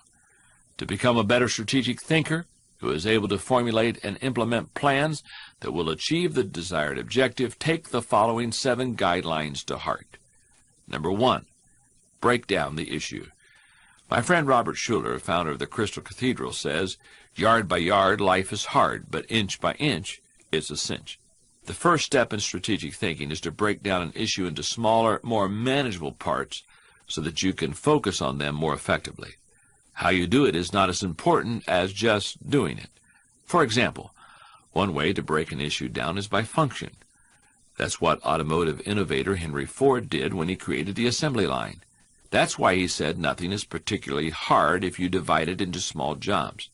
How you break down an issue is up to you, whether it's by function, timetable, responsibility, purpose, or some other method. The point is that you need to break it down. Only one person in a million can juggle the whole thing in his mind and think strategically to create solid, viable plans. Number 2, ask why before how. When most people begin using strategic thinking to solve a problem or plan a way to meet an objective, they often make the mistake of jumping the gun and trying immediately to figure out how to accomplish it. Instead of asking how, they should first ask why. If you jump right into problem-solving mode, how are you going to know what all the issues are? Number 3, identify the real issues and objectives. William Feather, the author of The Business of Life, said, "Before it can be solved, a problem must be clearly defined." I think many people rush to solutions, and as a result, they end up solving the wrong problem. How do you avoid that? By asking probing questions in an effort to expose the real issues. By challenging all of your assumptions, by collecting information even after you think you've identified the issue. You may still have to act with incomplete data, but you don't want to jump to a conclusion before you gather enough to begin identifying the real issue. Begin by asking, what else could be the real issue? You should also remove any personal agenda. More than anything else, that can cloud your judgment while trying to do strategic thinking. Once the real issues are identified, the solutions are often simple. Number 4, review your resources. A strategy that doesn't take into account available resources is doomed to failure. Take an inventory. How much time do you have?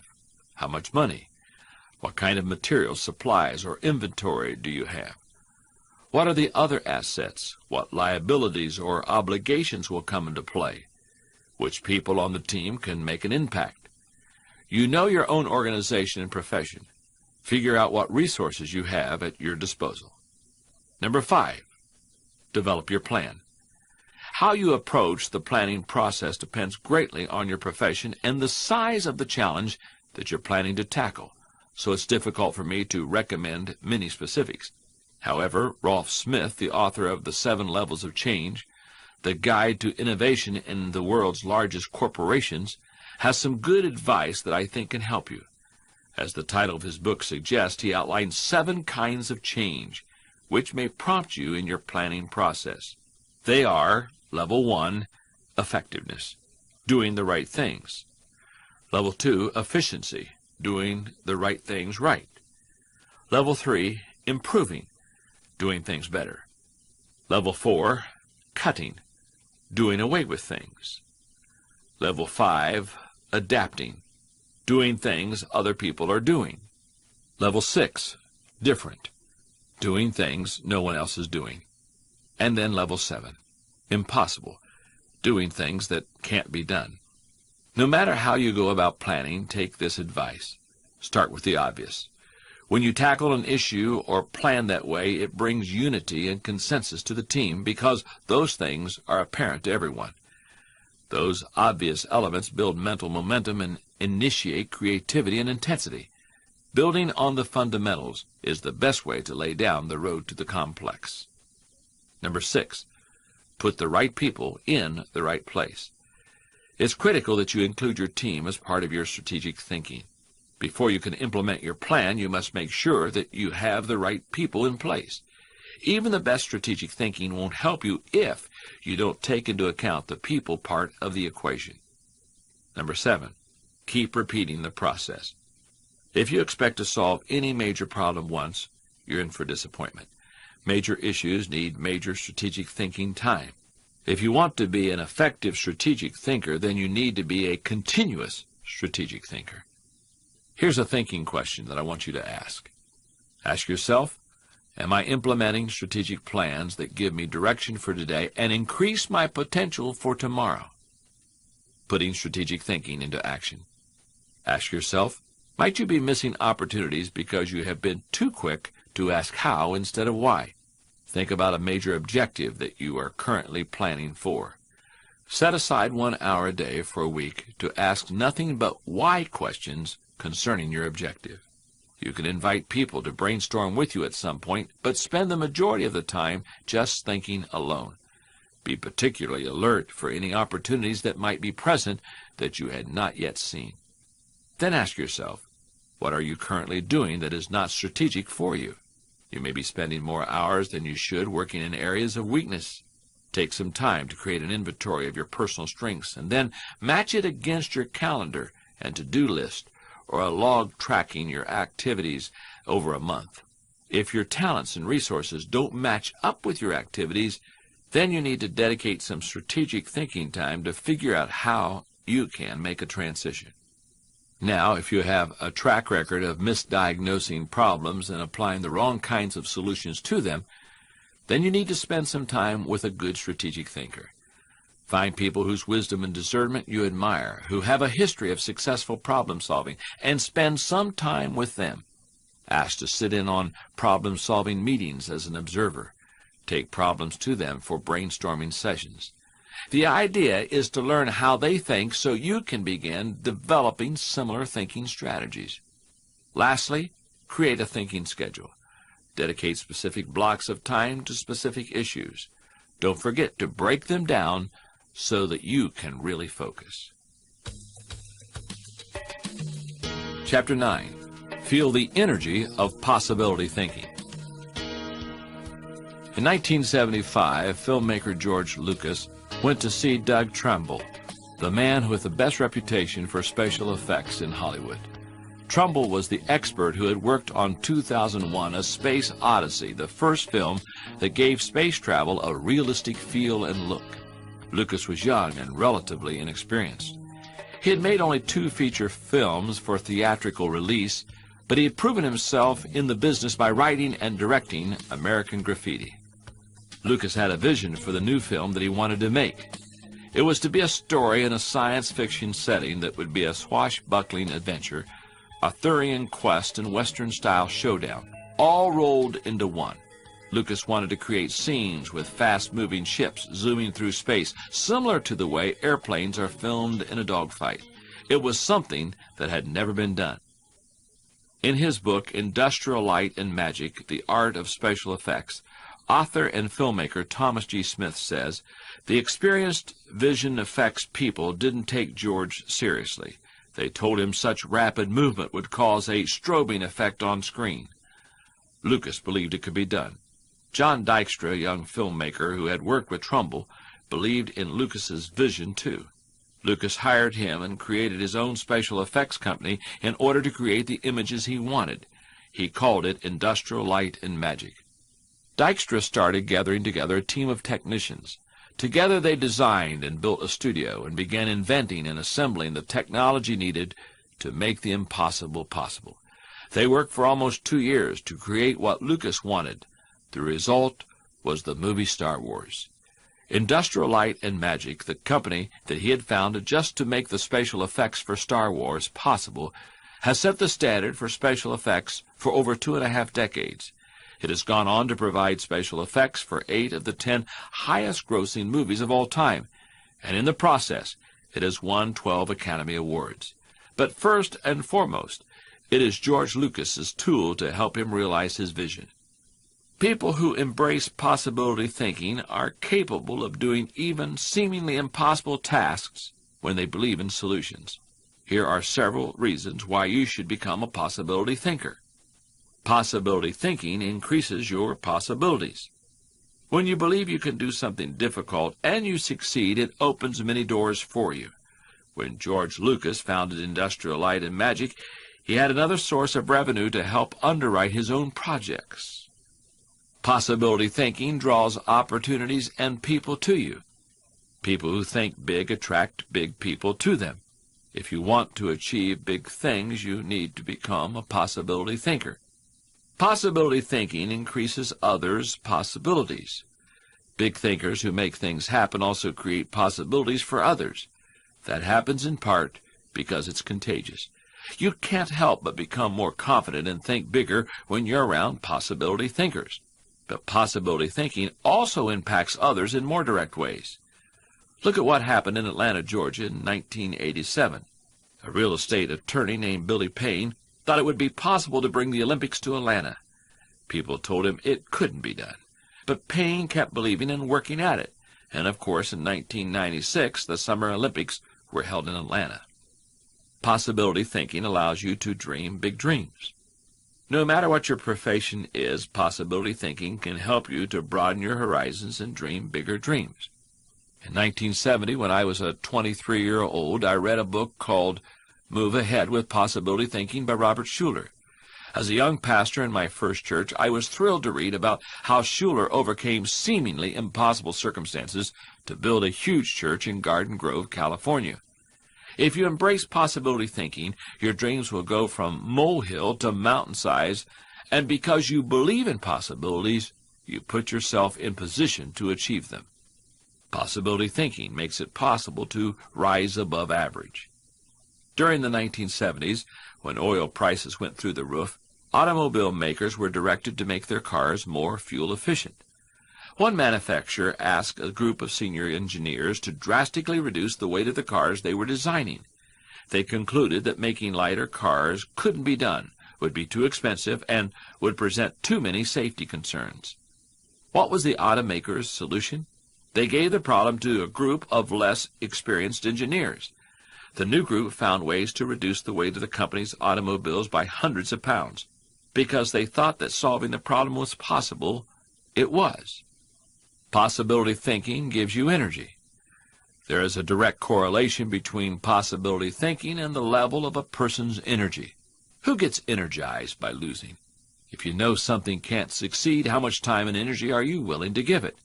Nobody goes looking for a lost cause. You invest yourself in what you believe can succeed. When you embrace possibility thinking, you believe in what you're doing, and that gives you energy. Possibility thinking keeps you from giving up. Above all, possibility thinkers believe they can succeed. If you believe you can do something, you have already won much of the battle. If you believe you can't, then it doesn't matter how hard you try, because you have already lost. One of the people who showed himself to be a great possibility thinker in 2001 was New York Mayor Rudy Giuliani. In the hours following the World Trade Center tragedy, Giuliani not only led the city through the chaos of disaster, but he instilled confidence in everyone he touched. Afterward, he gave some insight and perspective on it. I was so proud of the people I saw on the street. No chaos, but they were frightened and confused, and it seemed to me that they needed to hear from my heart where I thought we were going. I was trying to think, where can I go for some comparison to this, some lessons on how to handle this? So I started thinking about Churchill, started thinking that we're going to have to rebuild the spirit of the city. And what better example than Churchill and the people of London during the Blitz of 1940, who had to keep up their spirit during this sustained bombing. It was a comforting thought. Some people are naturally negative or cynical. They believe that possibility thinkers are naive or foolish. If your thinking runs toward pessimism, let me ask you a question. How many highly successful people do you know who are continually negative? How many impossibility thinkers are you acquainted with who achieve big things? None. People with an it-can't-be-done mindset have two choices. They can expect the worst and continually experience it, or they can change their thinking. If you want possibility thinking to work for you, then begin by following these 6 suggestions. Number 1, stop focusing on the impossibilities. The first step in becoming a possibility thinker is to stop yourself from searching for and dwelling on what's wrong with any given issue. If possibility thinking is new to you, you're going to have to give yourself a lot of coaching to eliminate some of the negative self-talk you may hear in your head. When you automatically start mentally listing all the things that can go wrong or all the reasons something can't be done, stop yourself and say, "Don't go there." Then ask, "What's right about this?" That will help you get started. And if negativity is a really big problem for you and pessimistic things come out of your mouth before you even thought them through, you may need to enlist the aid of a friend or family member to alert you every time you utter negative ideas aloud.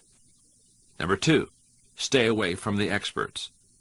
So-called experts do more to shoot down people's dreams than just about anybody else. In the book Future Edge, Joel Barker recounts a few statements made by experts that seem comical now. Those remarks highlight that expertise in an area doesn't prevent someone from selling a dream short. Here are the comments along with when they were said. The phonograph is of no commercial value. Thomas Edison said that concerning his own invention in 1880. There is no likelihood man can ever tap the power of the atom. Robert Millikan, Nobel Prize winner in physics in 1920. It is an idle dream to imagine that automobiles will take the place of railways in the long-distance movement of passengers. The American Road Congress said that in 1913. I think there is a world market for about 5 computers. Thomas Watson, the chairman of IBM, said that in 1943. Possibility thinkers are very reluctant to dismiss anything as impossible. If you want to achieve something, give yourself permission to believe it is possible, no matter what experts might say. Number 3, look for possibilities in every situation. Becoming a possibility thinker is more than just refusing to let yourself be negative. It's looking for positive possibilities despite the circumstances. Every situation can be seen as potentially better than it is in the present moment. I recently heard Don Soderquist, former president of Walmart, tell a wonderful story that illustrates how a person can find positive possibilities in any situation. Soderquist had gone with Sam Walton to Huntsville, Alabama to open several new stores. While they were there, Walton suggested they go and visit the competition. Here's what Soderquist said happened. We went into one, and I have to tell you that it was the worst store I've ever seen in my life. There were no customers. There was no help on the floor. The aisles were cluttered with merchandise, empty shelves, dirty. He walked one way, and I'd walk another way, and we'd meet out on the sidewalk.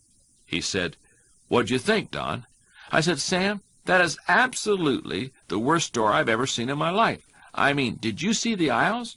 He said, "Don, "Did you see the pantyhose rack?" I said, "No, I didn't, Sam." He said, "That was the best pantyhose rack I've ever seen." I pulled the fixture out, and on the back was the name of the manufacturer. "When we get back, I want you to call that manufacturer and have him come and visit with our fixture people. I want to put that rack in our stores." And he said, "Next, did you see the ethnic cosmetics? Do you realize that in our stores we have 4 feet of ethnic cosmetics? These people had 12 feet in theirs.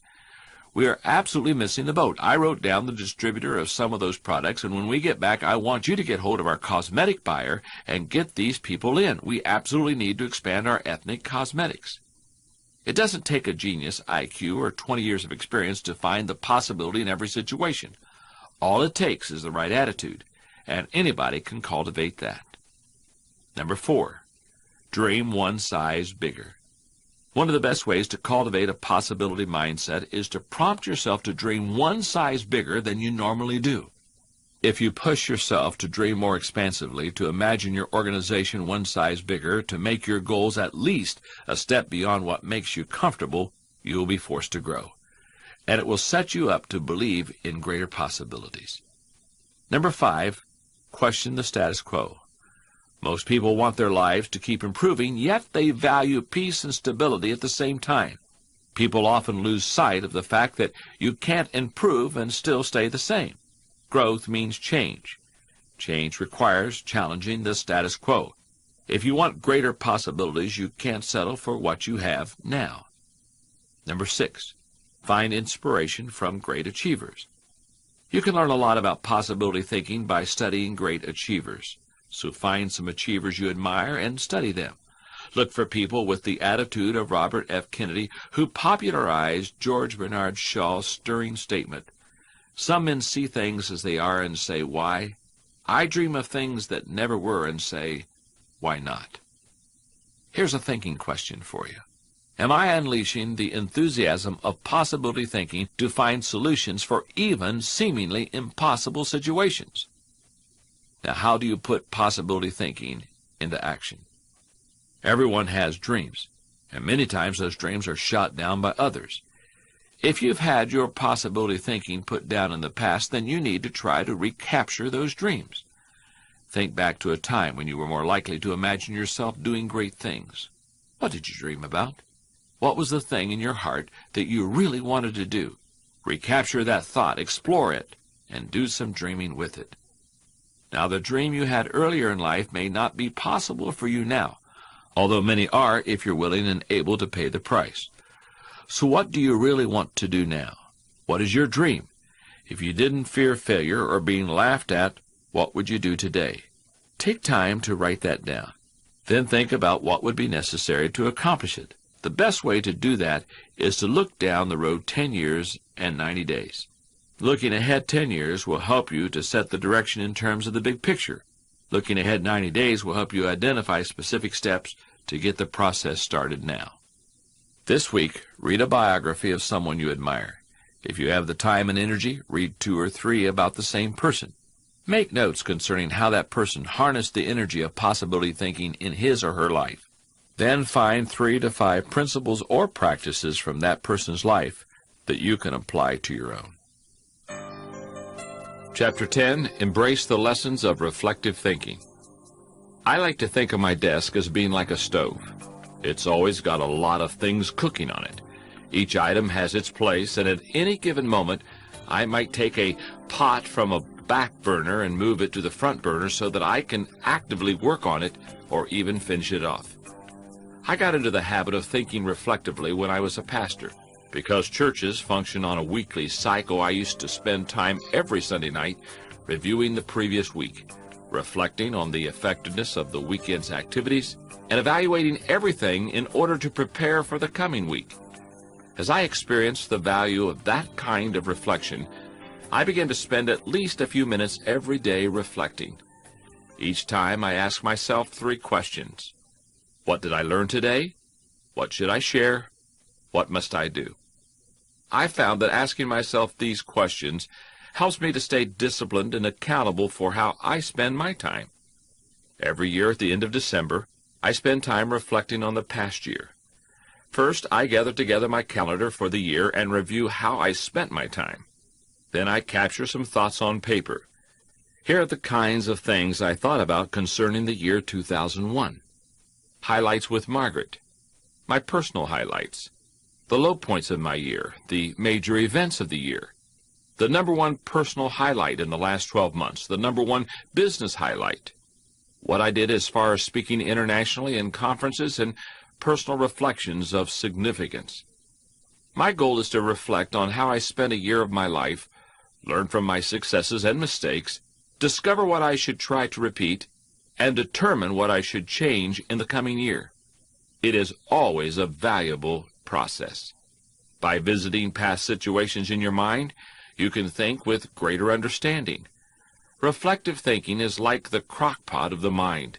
It encourages your thoughts to simmer until they're done.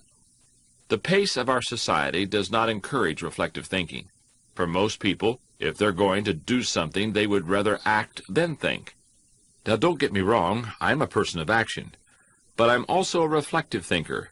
I know how valuable it is. Reflective thinking gives you true perspective. When our children were young and still lived at home, we used to take them on wonderful vacations each year. When we got home, they always knew that I was going to ask them two questions. What did you like best? And what did you learn? Children don't naturally grasp the value or the cost of an experience unless they are prompted. They take things for granted. I wanted my children to appreciate our trips and to learn from them. When you reflect, you're able to put an experience into perspective, and you are able to gain a new appreciation for things that went unnoticed by you before. For example, for most people, only when they become parents are they able to recognize the sacrifices their parents or other people made for them. That's the kind of perspective that comes from reflection. Reflective thinking gives emotional integrity to your thought life. In the heat of an emotional moment, few people have good perspective. Most people who enjoy the thrill of an experience try to go back and recapture it again without trying to evaluate it first. It's one of the reasons there are so many thrill seekers in our culture. Likewise, people who survive a traumatic experience avoid similar situations at all costs, which sometimes causes them to be tied into emotional knots. Reflective thinking enables you to distance yourself from the intense emotions of particularly good or bad experiences and see them with fresh eyes. Thrills of the past can be seen in the light of emotional maturity. Tragedies can also be examined in the light of truth and logic. That process can help a person stop carrying around a bunch of negative emotional baggage. Reflective thinking increases your confidence in decision-making. Have there been times when you made a snap judgment and later wondered if you did the right thing? Everybody has experienced that. Reflective thinking can help to diffuse that doubt. It also gives you confidence for the next decision. Any time you've reflected on an issue, when you're faced with it again, you don't have to repeat every step of the thinking process. You've got road markers from having been there before mentally. That compresses and speeds up thinking time and gives you confidence. And over time, it can also strengthen your intuition. Reflective thinking clarifies the big picture. When you engage in reflective thinking, one of the things you're able to do is put ideas and experiences into a more accurate context. For example, when a person loses his job, if he reflects on it, he may see a pattern of events that led to that occurrence. He will better understand what happened, why it happened, and which things were his responsibility. If he also looks at the incidents that occurred afterward, he may realize that in the larger scheme of things, he's better off in his new position because it's a better fit for his skills and desires. Without reflection, it can be very difficult to see the big picture. Reflective thinking takes a good experience and makes it a valuable experience. When you were just starting out in your career, did it seem that few people were willing to give someone without experience an opportunity? However, at the same time, you could see people who had been on their job 20 years who did their work poorly. If so, that probably frustrated you. It's not necessarily experience that is valuable. It's the insight people gain because of their experience. Reflective thinking is what turns experience into insight. An experience becomes valuable when it informs or equips us to meet new experiences. Reflective thinking helps to do that. If you're like most people in our culture today, you probably do very little reflective thinking. Take the following 5 suggestions to heart to increase your ability to think reflectively. Number 1, set aside time for reflection. For most people, reflection and self-examination doesn't come naturally. It can be a fairly uncomfortable activity for a variety of reasons. They have a hard time staying focused, they find the process dull, or they don't like spending a lot of time thinking about emotionally difficult issues. But if you don't carve out the time for it, you are unlikely to do any reflective thinking. Number 2, remove yourself from distractions. As much as any other kind of thinking, reflection requires solitude. Distraction and reflection simply don't mix. It's not the kind of thing you can do well near a television in a cubicle while the phone is ringing or with children in the same room. Number 3, regularly review your calendar or journal. Most people use their calendar as a planning tool, which of course it is, but few people use it as a reflective thinking tool. But what could be better for helping you to review where you have been and what you have done except maybe a journal? Calendars and journals remind you of how you spent your time, show you whether your activities match your priorities, and help you to see whether you are making progress. They also offer you an opportunity to recall activities that you might not have had the time to reflect on previously. Some of the most valuable thoughts you've ever had may have been lost because you didn't give yourself the reflection time that you needed. Number 4, ask the right questions. As you spend time reflecting, the value you receive from it will depend on the kind of questions you ask yourself. The better the questions, the more gold you will mine from your thinking. When I reflect, I think in terms of my values, relationships, and experiences. Here are some sample questions from each area. Thinking related to values. Personal growth. What have I learned today that will help me grow? How can I apply it to my life? When should I apply it? Adding value.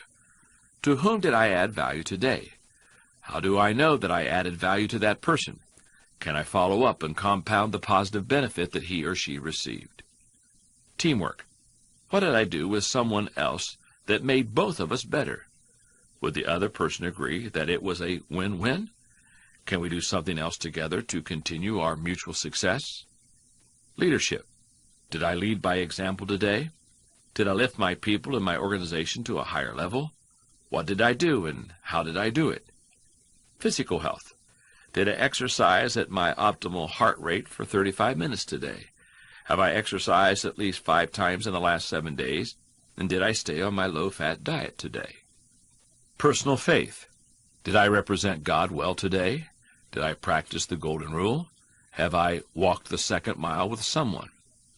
Thinking related to relationships. Marriage and family. Did I communicate love to Margaret, the children, and the grandchildren today? How did I show that love? Did they feel it? Did they return it? Friends. Have I been a good friend this week? What did I do? Is there something else I need to do? Is there another friend who needs me? Inner circle. Have I spent enough time with my key players? What can I do to help them be more successful? In what areas can I mentor them? God. Have I spent time with God?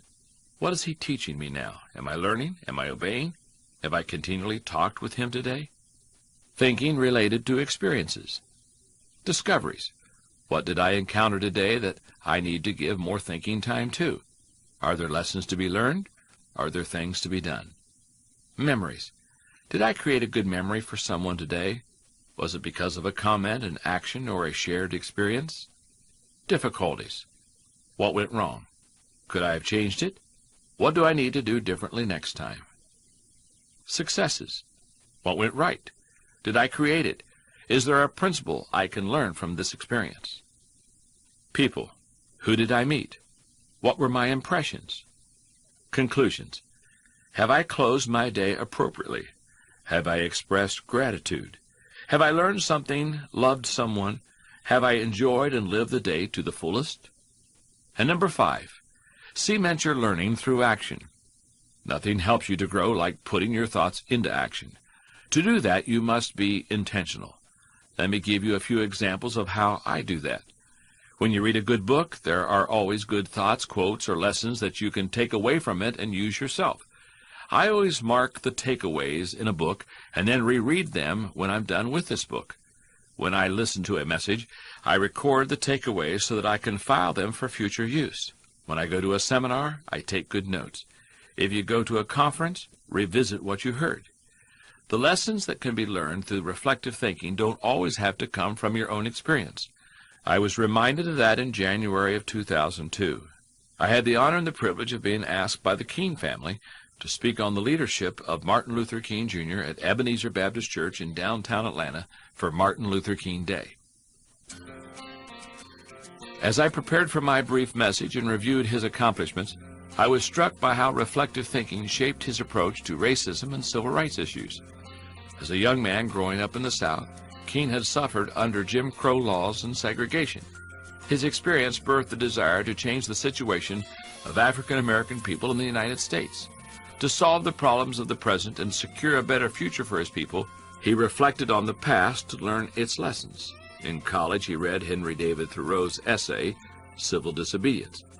King was impressed by Thoreau's assertion that citizens had the right to disobey laws that were unjust. In fact, Thoreau had gone to jail rather than pay his taxes, which he felt were being used to support slavery. Undoubtedly, King continued to reflect on Thoreau's ideas as he wrestled with the problems of segregation and racism in the United States. Then in 1948, when he was at Crozer Theological Seminary in Pennsylvania, studying for the ministry, he heard A.J. Muste and Mordecai W. Johnson teach about Mahatma Gandhi, who was so strongly influenced by Thoreau's writings. He found that while Thoreau's philosophy promoted the idea of individual civil disobedience, Gandhi had made it a vehicle of the masses. Using it, Gandhi had liberated the people of India from British rule. King decided to use similar tactics at home in the United States. In the 1950s and 60s, King was the dominant figure of the civil rights movement. More than anyone else, he made white America wake up to problems of racism and segregation, and influenced black America concerning how to fight the inherently corrupt and oppressive system. The Montgomery bus boycott of 1955, the lunch counter sit-ins to desegregate restaurants in the South, the Freedom Rides of 1961, the fight to desegregate schools, the march from Selma to Montgomery, Alabama, the March on Washington, and many other events during the Civil Rights Movement were strongly influenced by the leadership of King, and every one of them displays the influence of his reflective thinking concerning Gandhi. Reflective thinking was a great tool in the hands of Martin Luther King Jr., and it radically transformed American life. If you embrace it as King did, you may not be able to change the world, but you can certainly change your life. Here is a thinking question for you. Am I regularly revisiting the past to gain a true perspective and think with understanding? Putting reflective thinking into action. Create a daily reflection time to help you learn from the events of your day and to capture your ideas. Set aside a regular time and a place to do your reflecting. Practice the discipline of reflective thinking daily for 21 days. One of the most important things you can do is figure out what questions to ask yourself during your reflective thinking times. Begin by creating general questions to be used after any event or meeting. Then create more specific questions related to your values and relationships. At the end of this month, set aside a block of 2 to 4 hours to do a review of your calendar from the past month. Review your appointments. Check your to-do list. Figure out where you spent your time and whether you did it wisely. As you look at individual entries, ask yourself, what went right? What went wrong? What did I learn? What can I do differently next time? Don't forget to write down insights to be filed and action points to be completed. The next time you go to a conference, schedule an hour-long reflection time for a few days after the conference. When you attend the event, take good notes. Then when your scheduled reflection time rolls around, review your notes. For each good idea, either file it, share it with someone, or create an action point from it.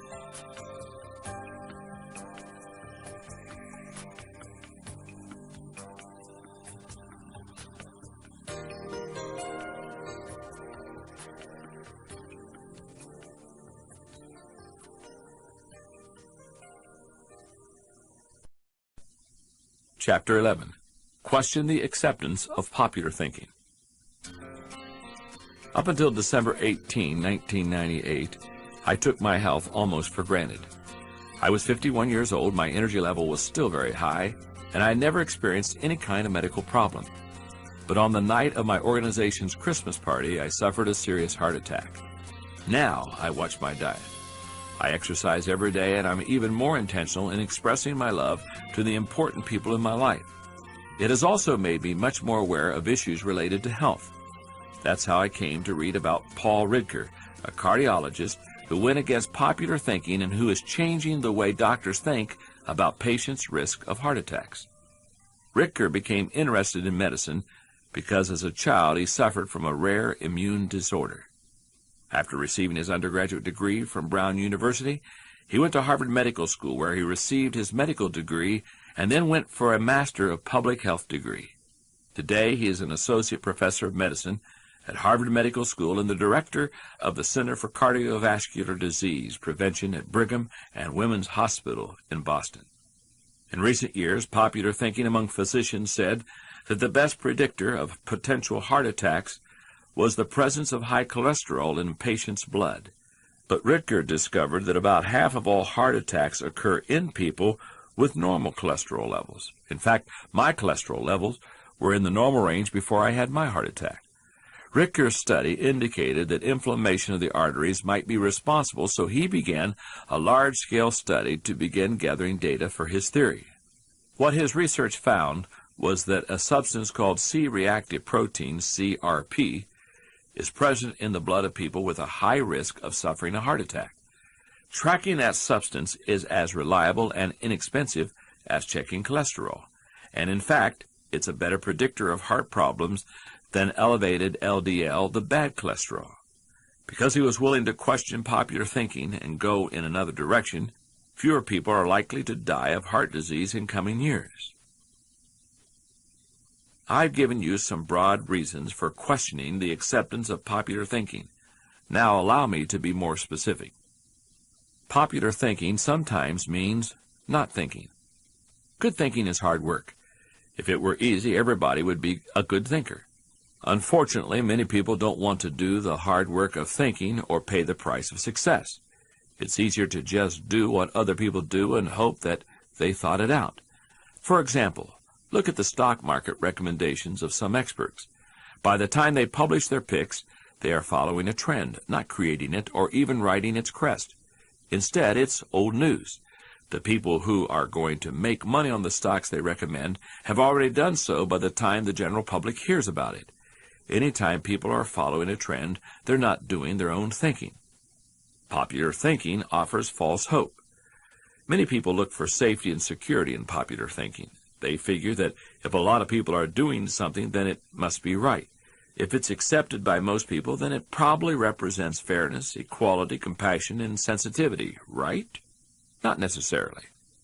Popular thinking said the Earth was the center of the universe.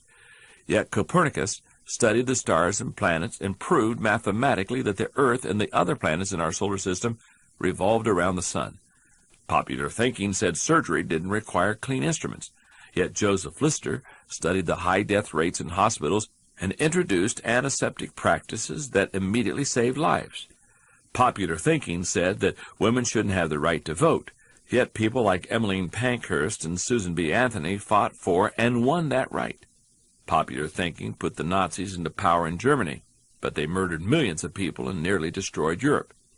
Many of the promises of popular thinking are hollow. Don't be fooled by them. Popular thinking is slow to embrace change. Popular thinking loves the status quo. It puts its confidence in the idea of the moment and holds on to it with all its might. As a result, it resists change and dampens innovation. A few years ago, I saw the movie October Sky. It's based on the true story of Homer Hickam, a boy who grew up in Coalwood, a company-owned coal mining town in West Virginia. Everyone in the town, except perhaps the best athletes, seemed destined to work in the mines, and few people were willing to fight that common fate. However, Homer desired something different. Following the Soviet Union's launch of Sputnik, Homer wanted to build rockets and become an astronaut. Homer eventually fought his way out of Coalwood, received his education from Virginia Tech, and became an engineer at NASA, training astronauts. He has since retired and works as a consultant to NASA, but he still hasn't given up his dream of going into space. If you desire to fight popular thinking as Homer Hickam did, then realize that it may be a slow process, but it is a worthwhile one. Popular thinking brings only average results. The bottom line is that popular thinking brings mediocre results. We limit our success when we adhere to popular thinking. It represents putting in the least energy to just get by. You must reject common thinking if you want to accomplish uncommon results. Popular thinking has often proved to be wrong and limiting. Questioning it isn't necessarily hard once you cultivate the habit of doing so. Begin by doing the following 5 things. Number 1, think before you follow. Many people follow others almost automatically. Sometimes they do so because they desire to take the path of least resistance. Other times they fear rejection, or they believe that there's wisdom in doing what everyone else does. But if you want to succeed, you need to think about what's best, not what's popular. The next time you are ready to conform to popular thinking on an issue, stop and think. You may not want to create change for its own sake, but you don't want to blindly follow just because you haven't given an issue the time to think about what's best. Number 2, appreciate thinking different from your own. One of the ways to embrace innovation and change is to learn to appreciate how others think. To do that, you must continually expose yourself to people who are different. As you strive to challenge popular thinking, spend time with people with different backgrounds, education levels, professional experiences, personal interests, etc. You will think like the people you spend the most time with. If you spend time with lots of people who think differently, you're more likely to challenge popular thinking and break new ground. Number 3, continually question your own thinking.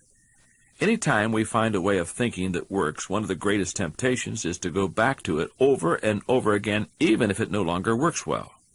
That's why the greatest enemy to tomorrow's success is sometimes today's success. My friend Andy Stanley recently taught a leadership lesson at Enjoy's Catalyst Conference called Challenging the Process. In it, he described how progress must be preceded by change. His insights included the observations that in an organization, every tradition that was put into place was originally a good idea, and perhaps even revolutionary. Every tradition that was put into place may not be a good idea for the future. In your organization, if you were involved in the process of putting what currently exists into place, then it's likely that you will resist change, even change for the better. That's why it's important for you to challenge your own thinking. Number 4, try new things in new ways. When was the last time you did something for the first time? Do you avoid taking risks or trying new things? One of the best ways to get out of the rut of your own thinking is to innovate. You can do that in little everyday ways. Drive to work a different way from the normal. Order a different dish at your favorite restaurant. Ask a different colleague to help you with a familiar project. Unpopular thinking asks questions and seeks options. How you go about doing new things in new ways is not as important as making sure that you do it. Get out there and do something different today. Number 5, get used to being uncomfortable. When it comes right down to it, popular thinking is comfortable. It's like the old recliner in many people's homes that is adjusted to all of their idiosyncrasies. They've gotten used to it. But have you looked at that chair lately? For most people, it's time to get a new one. If you want to reject popular thinking in order to embrace achievement, you're going to need to get used to being uncomfortable. If you reject popular thinking and make decisions based upon what works best and what is right rather than what is accepted, know this. In your early years, you won't be as wrong as people think you are. In your later years, you won't be as right as people think you are. And all through the years, you will be better than you thought that you could be. Here's the thinking question for you. Am I consciously rejecting the limitations of common thinking in order to accomplish uncommon results? Putting unpopular thinking into action. Appreciate how other people think by getting into the head of an innovative thinker. Go to the bookstore or get on Amazon.com and browse biographies. Pick a book written about someone you ordinarily would not relate to or be attracted to. Take your mind where it doesn't ordinarily go and try to appreciate how the subject of the biography thought. Increase your ability to be uncomfortable. Do something every day in a way different than what you're used to.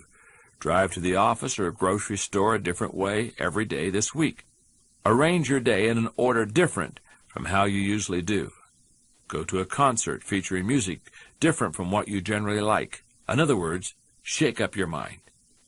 We all have things in our lives that are overdue for change, ideas, processes, or objects that were great and revolutionary when they were new but really need to be changed now.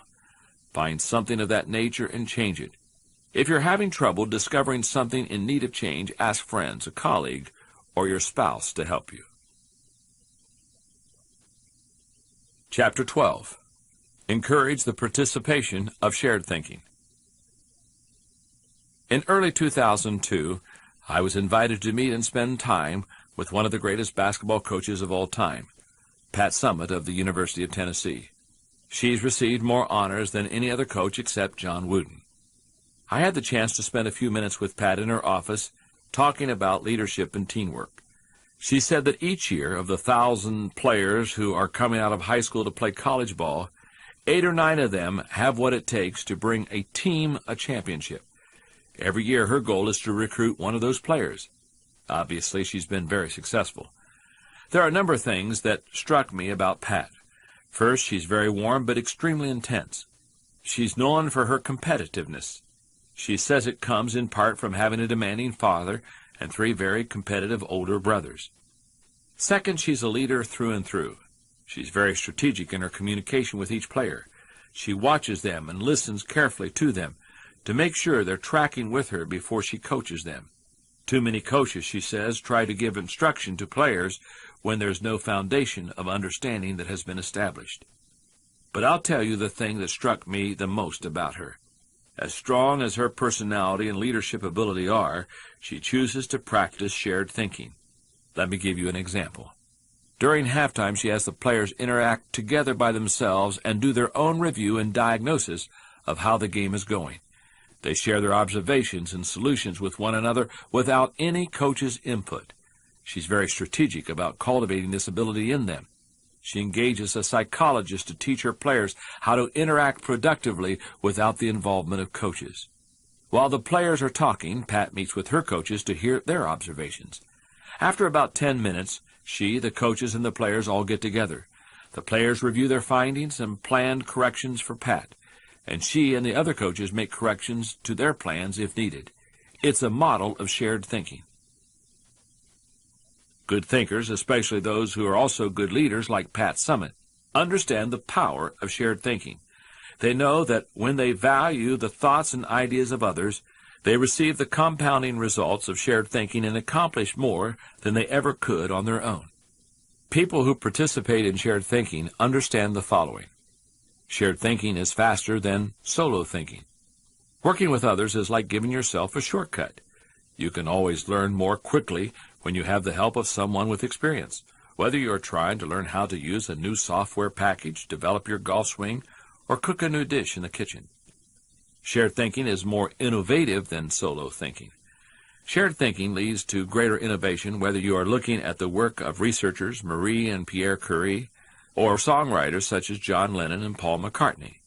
If you combine the thoughts you have and the thoughts that others have, you will come up with thoughts that you never had. Shared thinking brings more maturity than solo thinking. As much as we would like to think that we know it all, each of us is probably painfully aware of our blind spots and areas of inexperience. When I first started out as a pastor, I had little experience. To try to overcome that, I attempted to get several high-profile pastors of growing churches to share their thinking with me. When one said yes, I'd go to visit him. I didn't talk much except to ask a few questions. I was there to learn. I listened to everything he said, took careful notes, and absorbed everything I could. The bottom line is that you've had experiences I haven't, and I've had experiences that you haven't. Put us together, and we bring a broader range of personal history, and therefore maturity, to the table. Shared thinking is stronger than solo thinking. Two heads are better than one when they are thinking in the same direction. It's like harnessing two horses together to pull a wagon. As you might guess, pulling together they are stronger than each is individually. But did you know that when they pull together, the weight they can move is more than the sum of what they can do individually? There's a synergy that comes from working together. That same kind of energy comes into play when people are thinking together. Shared thinking returns greater value than solo thinking. Because shared thinking is stronger, it's obvious that it yields a higher return. That happens because of the compounding action of shared thinking. But it also offers other benefits. The personal return you receive from shared thinking and experiences can be great. Shared thinking is the only way to have great thinking. I believe that every great idea begins with 3 or 4 good ideas, and most good ideas come from shared thinking. A great thought is seldom birthed from a good thought. Usually great thoughts are the result of several good thoughts. If we each have one thought and together we have 2 thoughts, then we always have the potential for a great thought. Some people are naturally good at participating in shared thinking. Anytime they see a problem, their first thought is, who are the people I know who can help with this? Use the following 5 steps to help you improve your ability to harness shared thinking in your life. Number 1, value the ideas of others. The first key to shared thinking is believing that the ideas of other people have value. How do you know if you truly want input from others? Ask yourself these questions. Am I emotionally secure? People who lack confidence and are worried about their status, position, or power tend to reject the ideas of others, protect their turf, and keep people at bay. It takes a secure person to be open to others' ideas. Do I place value on people? You won't value the ideas of a person if you don't value and respect the person himself. Have you ever considered your conduct around people you value versus those you don't? Look at the differences. If I value people, I want to spend time with them, I listen to them, I want to help them, I am influenced by them, I respect them. If I don't value people, I don't want to be around them, I neglect to listen, I don't offer them help, I ignore them, I am indifferent. Do I value the interactive process? For many years, my tendency was to withdraw when I wanted to develop ideas. I was reluctant to work on ideas with others. When a colleague challenged me on this, I started to analyze why I was so hesitant. I realized that it went back to my college experience. There were days in the classroom when I could tell a teacher was unprepared to lecture, and instead spent the class time asking us students to give our uninformed opinions on a subject. Most of the time, students' opinions were no better than mine. I had come to class so that the professor could teach me. Shared thinking is only as good as the people doing the sharing. Since learning that lesson, I have embraced the interactive process, and now I believe it's one of my strengths. However, I am always thoughtful about who I bring around the table for a shared thinking session. Number 2, move from competition to cooperation. A person who values cooperation desires to complete the ideas of others, not compete with them. If you are asked to engage in the sharing of ideas, put your focus on helping the team, not getting ahead personally. And if you are the one who brings people together to share their thoughts, praise the idea more than the source of the idea. If the best idea always wins, rather than the person who offered it, then everyone will be willing to share their thoughts with greater enthusiasm. Number 3, have an agenda when you meet. When I'm meeting with someone I'm mentoring, I let the person ask the questions, but I expect to do most of the talking. When I meet with someone who mentors me, I mostly keep my mouth shut. In other relationships, the give and take is more even, but no matter who I'm meeting with, I have a reason for getting together with a person or people, and I have an expectation for what I'll get out of it. Number 4, get the right people around the table. The greatest secret to winning shared thinking is having the right people around the table. To get anything of value out of shared thinking, you need to have people around the table who bring something to the table. As you prepare to bring people into a situation where they will be asked to participate in shared thinking, use the following criteria for the selection process. Choose people whose greatest desire is the success of the ideas. People who can add value to another person's thoughts. Choose people who can emotionally handle quick changes in the conversation. And people who appreciate the strengths of others in areas where they are weak. Choose people who understand their place of value at the table, and people who place what is best for the team before themselves. Choose people who can bring out the best thinking in the people around them, and choose people who possess maturity, experience, and success in the issue being discussed. People should be chosen who take ownership and responsibility for the decisions that are made. And finally, choose people who will leave the table with a we attitude, not a me attitude. Number 5, compensate good thinkers and collaborators well. Successful organizations practice shared thinking. If you lead an organization, department, or team, then you can't afford to be without people who are good at shared thinking. As you recruit and hire people, look for good thinkers who value others, have experience with the collaborative process, and are emotionally secure. Then pay them well and challenge them to use their thinking skills and share them often. Here's a thinking question for you. Am I consistently including the heads of others to think over my head and achieve compounding results? Putting shared thinking into action. How are you when it comes to shared thinking? Are you naturally likely or unlikely to include other people in the thinking process when you face a difficult challenge or troublesome problem? Rate yourself on a scale of 1 to 10, with 1 indicating that you never include others and a 10 indicating that you nearly always invite others to share ideas with you. If you gave yourself anything lower than a 7, then you need to do some soul searching. Figure out why you have been reluctant to include others in the process. Is it that you don't place a high value on people? Or you don't value the interactive thinking process? Or maybe you are not a very secure person. Or is there another reason? Pursue changes that will help you address this issue. If you don't already have one, create a list of good thinkers and their areas of expertise. Then the next time you have a worthwhile problem to solve or task to tackle, look over your list and bring together people who can add value according to the criteria given in the chapter on who should be brought to the table. Finally, review your calendar for the coming week.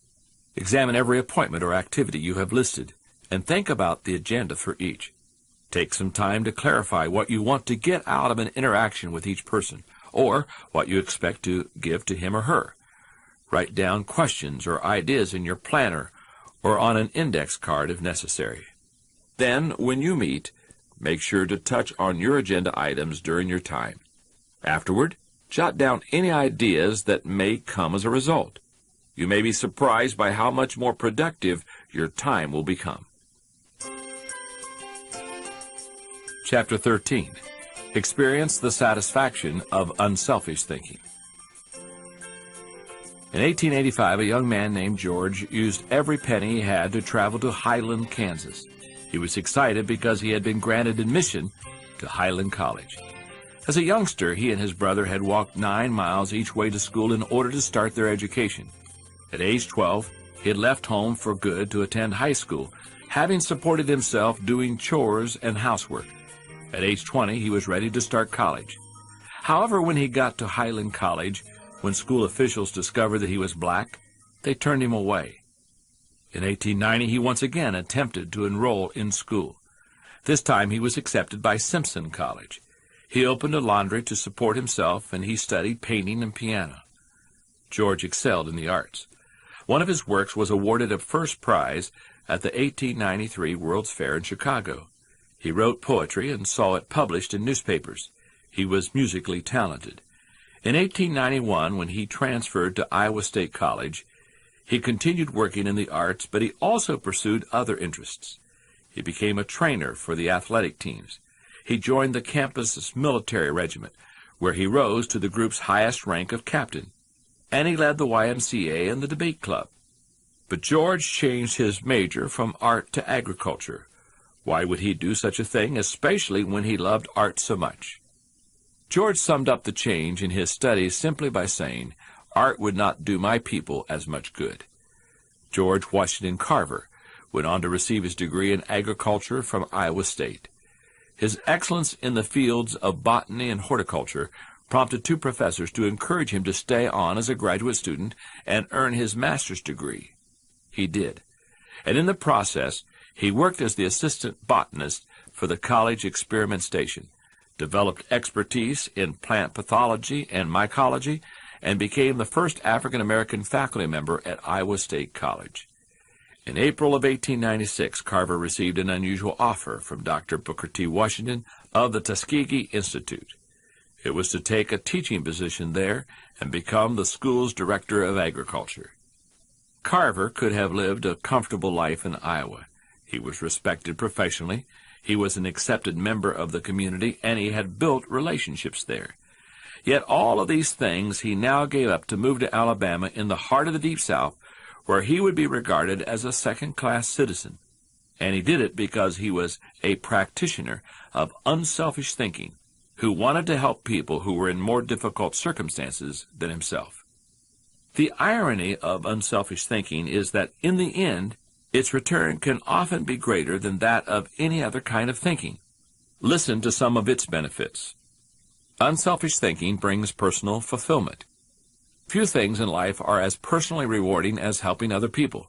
When you spend your day unselfishly serving others, at night you can lay your head down with no regrets and sleep soundly.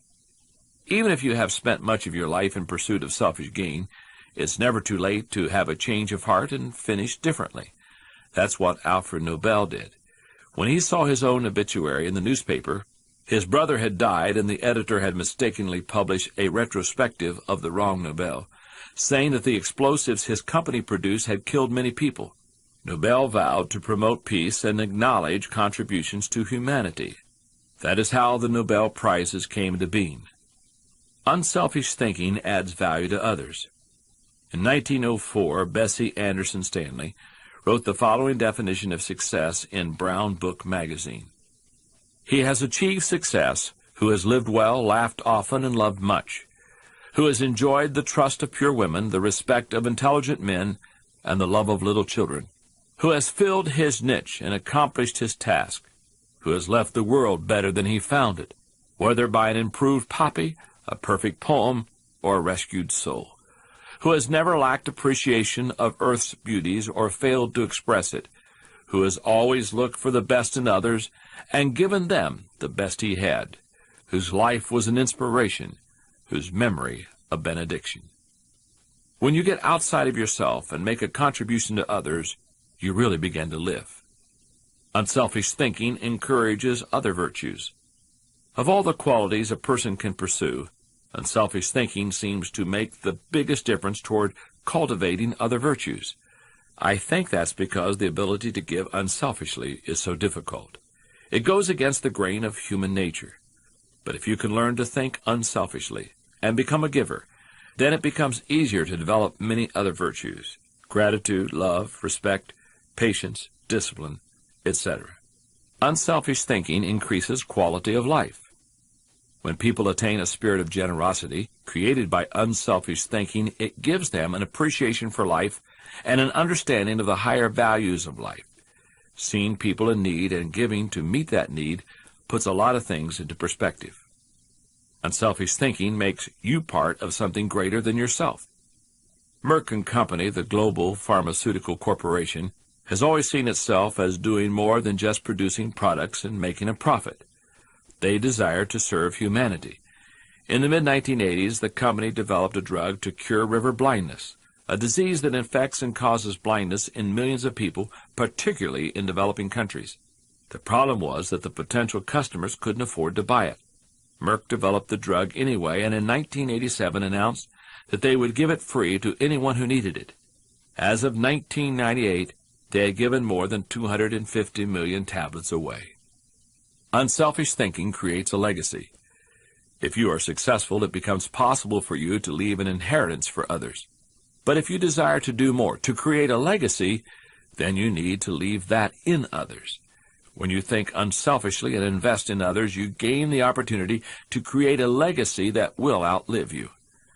To begin cultivating the ability to think unselfishly, I recommend that you do the following 5 things. First, put others first. The process begins with realizing that everything is not about you. That requires humility and a shift in focus. If you want to become less selfish in your thinking, then you need to stop thinking about your wants and begin focusing on others' needs. Make a mental and emotional commitment to look out for the interest of others. Second, expose yourself to situations where people have needs. It's one thing to believe you are willing to give unselfishly. It's another to actually do it. To make the transition, you need to put yourself in a position where you can see people's needs and do something about it. Number 3, give quietly or anonymously. Once you have learned to give of yourself, then the next step is to learn to give when you cannot receive anything in return. There are spiritual, mental, and emotional benefits that come only to those who give anonymously. If you've never done it before, try it. Number 4, invest in people intentionally. The highest level of unselfish thinking comes when you give of yourself to another person for their personal development or well-being. If you're married or a parent, you know this from personal experience. What does your spouse value most highly? Money in the bank or your time freely given? What would small children rather have from you? A toy or your undivided attention? The people who love you would rather have you than what you can give them. Number 5, continually check your motives. The hardest thing for most people related to unselfish thinking is fighting their natural tendency to put themselves first. That's why it's important to continually examine your motives to make sure that you're not sliding backwards into selfishness. One of the things that you can do to check your motives is to follow the modeling of Benjamin Franklin. Every day he asked himself 2 questions. When he got up in the morning, he would ask, "What good am I going to do today?" And before he went to bed, he would ask, "What good have I done today?" If you can answer those questions with selflessness and integrity, you can keep yourself on track. Here's a thinking question for you. Am I continually considering others and their journey in order to think with maximum collaboration? Putting unselfish thinking into action. One of the things you can do to put others first and to develop and maintain unselfish motives is to set unselfish goals for yourself. For example, think about some things that you could do to help others that will in no way benefit you other than to give you internal satisfaction.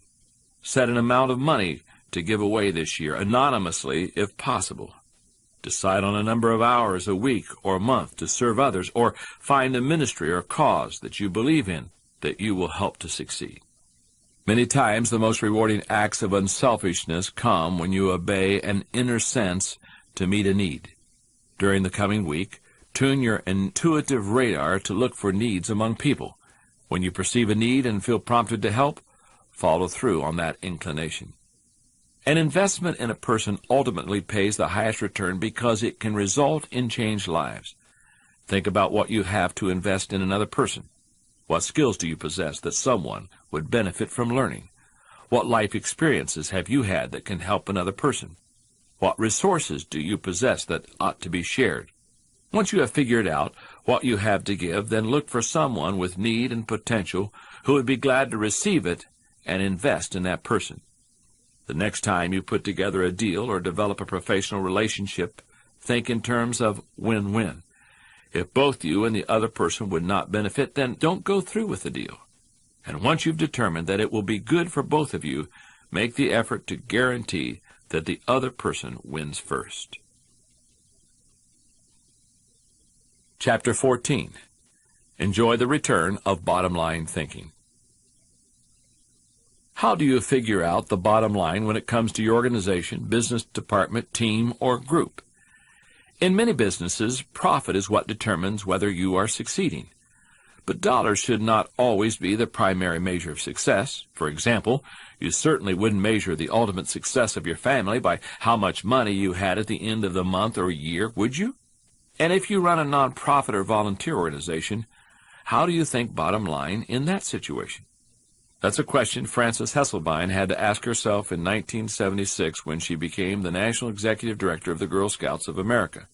In the early 1950s, she was recruited as a volunteer troop leader at the Second Presbyterian Church in Johnstown, Pennsylvania. Even that was in itself rather unusual since she had a son and no daughters, but she agreed to do it on a temporary basis. She must have loved it because she led the troop for 9 years. In time, she became council president and a member of the national board. Then she was made executive director of the Talus Rock Girl Scout Council, a full-time paid position. By the time she took the job as CEO of the organization, it was in trouble. The Girl Scouts lacked direction. On top of that, teenage girls were losing interest in the organization, and it was becoming increasingly difficult to recruit adult volunteers, especially with greater numbers of women entering into the workforce. We kept asking ourselves very simple questions, she said. What is our business? Who is our customer? And what does the customer consider valuable? If you're the Girl Scouts, IBM, or AT&T, you have to manage for a mission. Frances's focus on mission enabled her to figure out what the Girl Scouts' bottom line truly was. We really are here for one reason, to help a girl reach her highest potential. More than any one thing, that made the difference. Because when you are clear about your mission, corporate goals and operating objectives flow from it. Once she figured out what her bottom line was, she was able to create a strategy to try to achieve it. She started by reorganizing the national staff. Then she created a planning system that would be used by each of the 350 regional councils, and she introduced management training to the organization. The organization made the activities more relevant to the current culture, giving greater opportunities for use of computers, for example, rather than hosting a party. She also sought out minority participation, created bilingual materials, and reached out to low-income areas. If helping girls reach their highest potential was their bottom line, then why not be more aggressive helping girls who traditionally had fewer opportunities to have someone invest in them? The strategy worked beautifully. Minority participation in the Girl Scouts tripled. In 1990, Frances left the Girl Scouts, having made it a first-class organization. She went on to become the founding president and CEO of the Peter F. Drucker Foundation for Nonprofit Management, and now serves as chairman of its Board of Governors. And in 1998, she was awarded the Presidential Medal of Freedom. As you explore the concept of bottom-line thinking, recognize that it can help you in many ways. Bottom-line thinking provides great clarity. What's the difference between bowling and work? In bowling, it takes only 3 seconds to know how you've done. That's one of the reasons people love sports so much. There's no waiting and no guessing about the outcome. Bottom-line thinking makes it possible for you to measure outcomes more quickly and easily. It gives you a benchmark to measure activity by. It can be used as a focused way of ensuring that all your little activities are purposeful and line up towards achieving a larger goal. Bottom-line thinking helps you assess every situation. When you know what your bottom line is, then it becomes much easier to know how you're doing in any given area. There's no better measurement tool than the bottom line. Bottom-line thinking helps you make the best decisions. Similarly, decisions also become much easier when you know your bottom line. When the Girl Scouts were struggling in the 1970s, outside organizations approached them to try to convince them to become women's rights activists or door-to-door canvassers. But under Frances, it was easy for the Girl Scouts to say no. They knew what their bottom line was, and they wanted to pursue it with focus and fervency. Bottom-line thinking generates high morale. When you know what the bottom line is and you go after it, you greatly increase your odds of winning. And nothing generates high morale like winning. Hitting the target is always exhilarating, and you can hit it only if you know what it is. Bottom-line thinking ensures your future. If you want to be successful tomorrow, then you need to think bottom line today. Look at any successful, lasting company, and you'll find leaders who know their bottom line, and they make their decisions, allocate their resources, hire their people, and structure their organizations to achieve it. Seeing the value of the bottom line isn't difficult. Most people would agree that bottom-line thinking has a high return. Learning how to be a bottom-line thinker can be more challenging. Utilize the following 5 steps to help you improve your ability to harness bottom-line thinking in your life. Number 1, identify the real bottom line. The process of bottom line thinking begins with knowing what you're really going after. It can be as lofty as the big picture vision, mission, or purpose of an organization, or it can be as focused as what you want to accomplish on a particular project. What's important is that you be as specific as possible. If your goal is for something as vague as success, you will have a painfully difficult time trying to harness bottom-line thinking to achieve it. The first step is to set aside your wants. What you really need to do is get to the results you're really looking for, the true essence of the goal. When it comes right down to it, what are you really trying to achieve? What must occur? What is acceptable? That is really the bottom line. Number 2, make the bottom line the point. Have you ever been in a conversation with someone, and although he's stating that his intentions are one thing, you know that he has another agenda? Sometimes that kind of situation can be the result of intentional deception. However, I believe it also occurs sometimes when the person is unaware of his own bottom line. The same kind of thing happens in companies. For example, sometimes an idealistically stated mission and the real bottom line aren't one and the same. Purpose and profits compete with each other. Number 3, create a strategic plan to achieve the bottom line. One of the greatest values of bottom-line thinking is that it achieves results. Therefore, it naturally follows that any plans that flow out of that kind of thinking must tie directly back to the bottom line. Once it is determined what that is, a strategy must be created to achieve it. In organizations, that often means identifying the core elements or functions that must operate properly to achieve the bottom line. This is the leader's responsibility. The important thing is that when the bottom line of each activity is achieved, then the bottom line is achieved. If the sum of the smaller goals don't add up to achieve the real bottom line, then either your strategy is flawed or you've not identified your real bottom line. Number 4, align team members with the bottom line. Once you have your strategy in place, you need to make sure your people line up with your strategy. Ideally, not only should all the people on the team know the big goal, but they should also know what their individual role is in achieving it. Number 5, stick with one system and monitor results continually. When I was talking to Dave Sutherland about bottom-line thinking, he told me that one of the ways organizations get into trouble is they try to mix systems. He believes that many different kinds of systems can be successful, but mixing different systems or continually changing from one to another leads to failure. When it comes right down to it, no matter what your bottom line is, you can improve it with good thinking. And bottom line thinking has a great return because it helps you to turn your ideas into results. Like no other kind of mental processing, it can help you to reap the full potential of your thinking and achieve whatever you desire to do. Here's a thinking question for you. Am I staying focused on the bottom line so that I can gain the maximum return and reap the full potential of my thinking? Putting bottom line thinking into action. How much have you thought about your own bottom line? Do you know why you're doing what you're doing in your career? Have you figured out what you're trying to accomplish in your family life? If someone asked, would you be able to tell him for what purpose you've been put on this earth? Your life can be more fulfilling and your thinking can be more fruitful if you know your purpose. Give some thought to each of the following 6 areas to determine what your bottom line is for each. Career, marriage, parenting, recreation, service or ministry, and life purpose. Don't feel bad if you don't have perfect clarity on all of these issues. It takes most people years to figure it all out. This exercise is merely a starting point. Choose a major goal in your life or career that you strongly desire to achieve.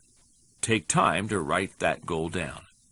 Then, set aside a block of time this week to determine what the bottom line is for this goal. Remember to make sure that the bottom line is the point, not a substitute for another unstated goal or just a step toward it. Once you've figured out what the bottom line is, write it down also. Your next step is to develop a strategy for accomplishing the bottom line. What are the core elements required to achieve it? What are the major objectives? Break it down to the most fundamental parts. Now determine what kind of help will be required to achieve the goal. Can you do it alone? Will it require the aid of friends or colleagues? Will you need to start your own organization to do it? Is there an organization that already exists that you can join to accomplish it? Your next step will be to align the people with the strategy for achieving the bottom line. Then you will be ready to move forward. I hope you've enjoyed our journey together through the kinds of thinking that make people successful. And I hope you have learned more about yourself and how you think. Your thinking, more than anything else, shapes the way you live. It's really true that if you change your thinking, you can change your life. This has been a Time Warner Audiobooks production of Thinking for a Change. 11 Ways Highly Successful People Approach Life and Work. Written and read by John C. Maxwell. Executive producer, Maya Thomas. Produced and directed by Louis Milgram. Text abridged by Jessica Kay. Production supervised by Dennis Kao. Thinking for a Change is also available in hardcover from Warner Books. To listen to samples, read more about the authors, learn about digital audio, and buy digital audio books, please visit Time Warner Audiobooks websites at www.twbookmark.com and www.mytimewarneraudio.com.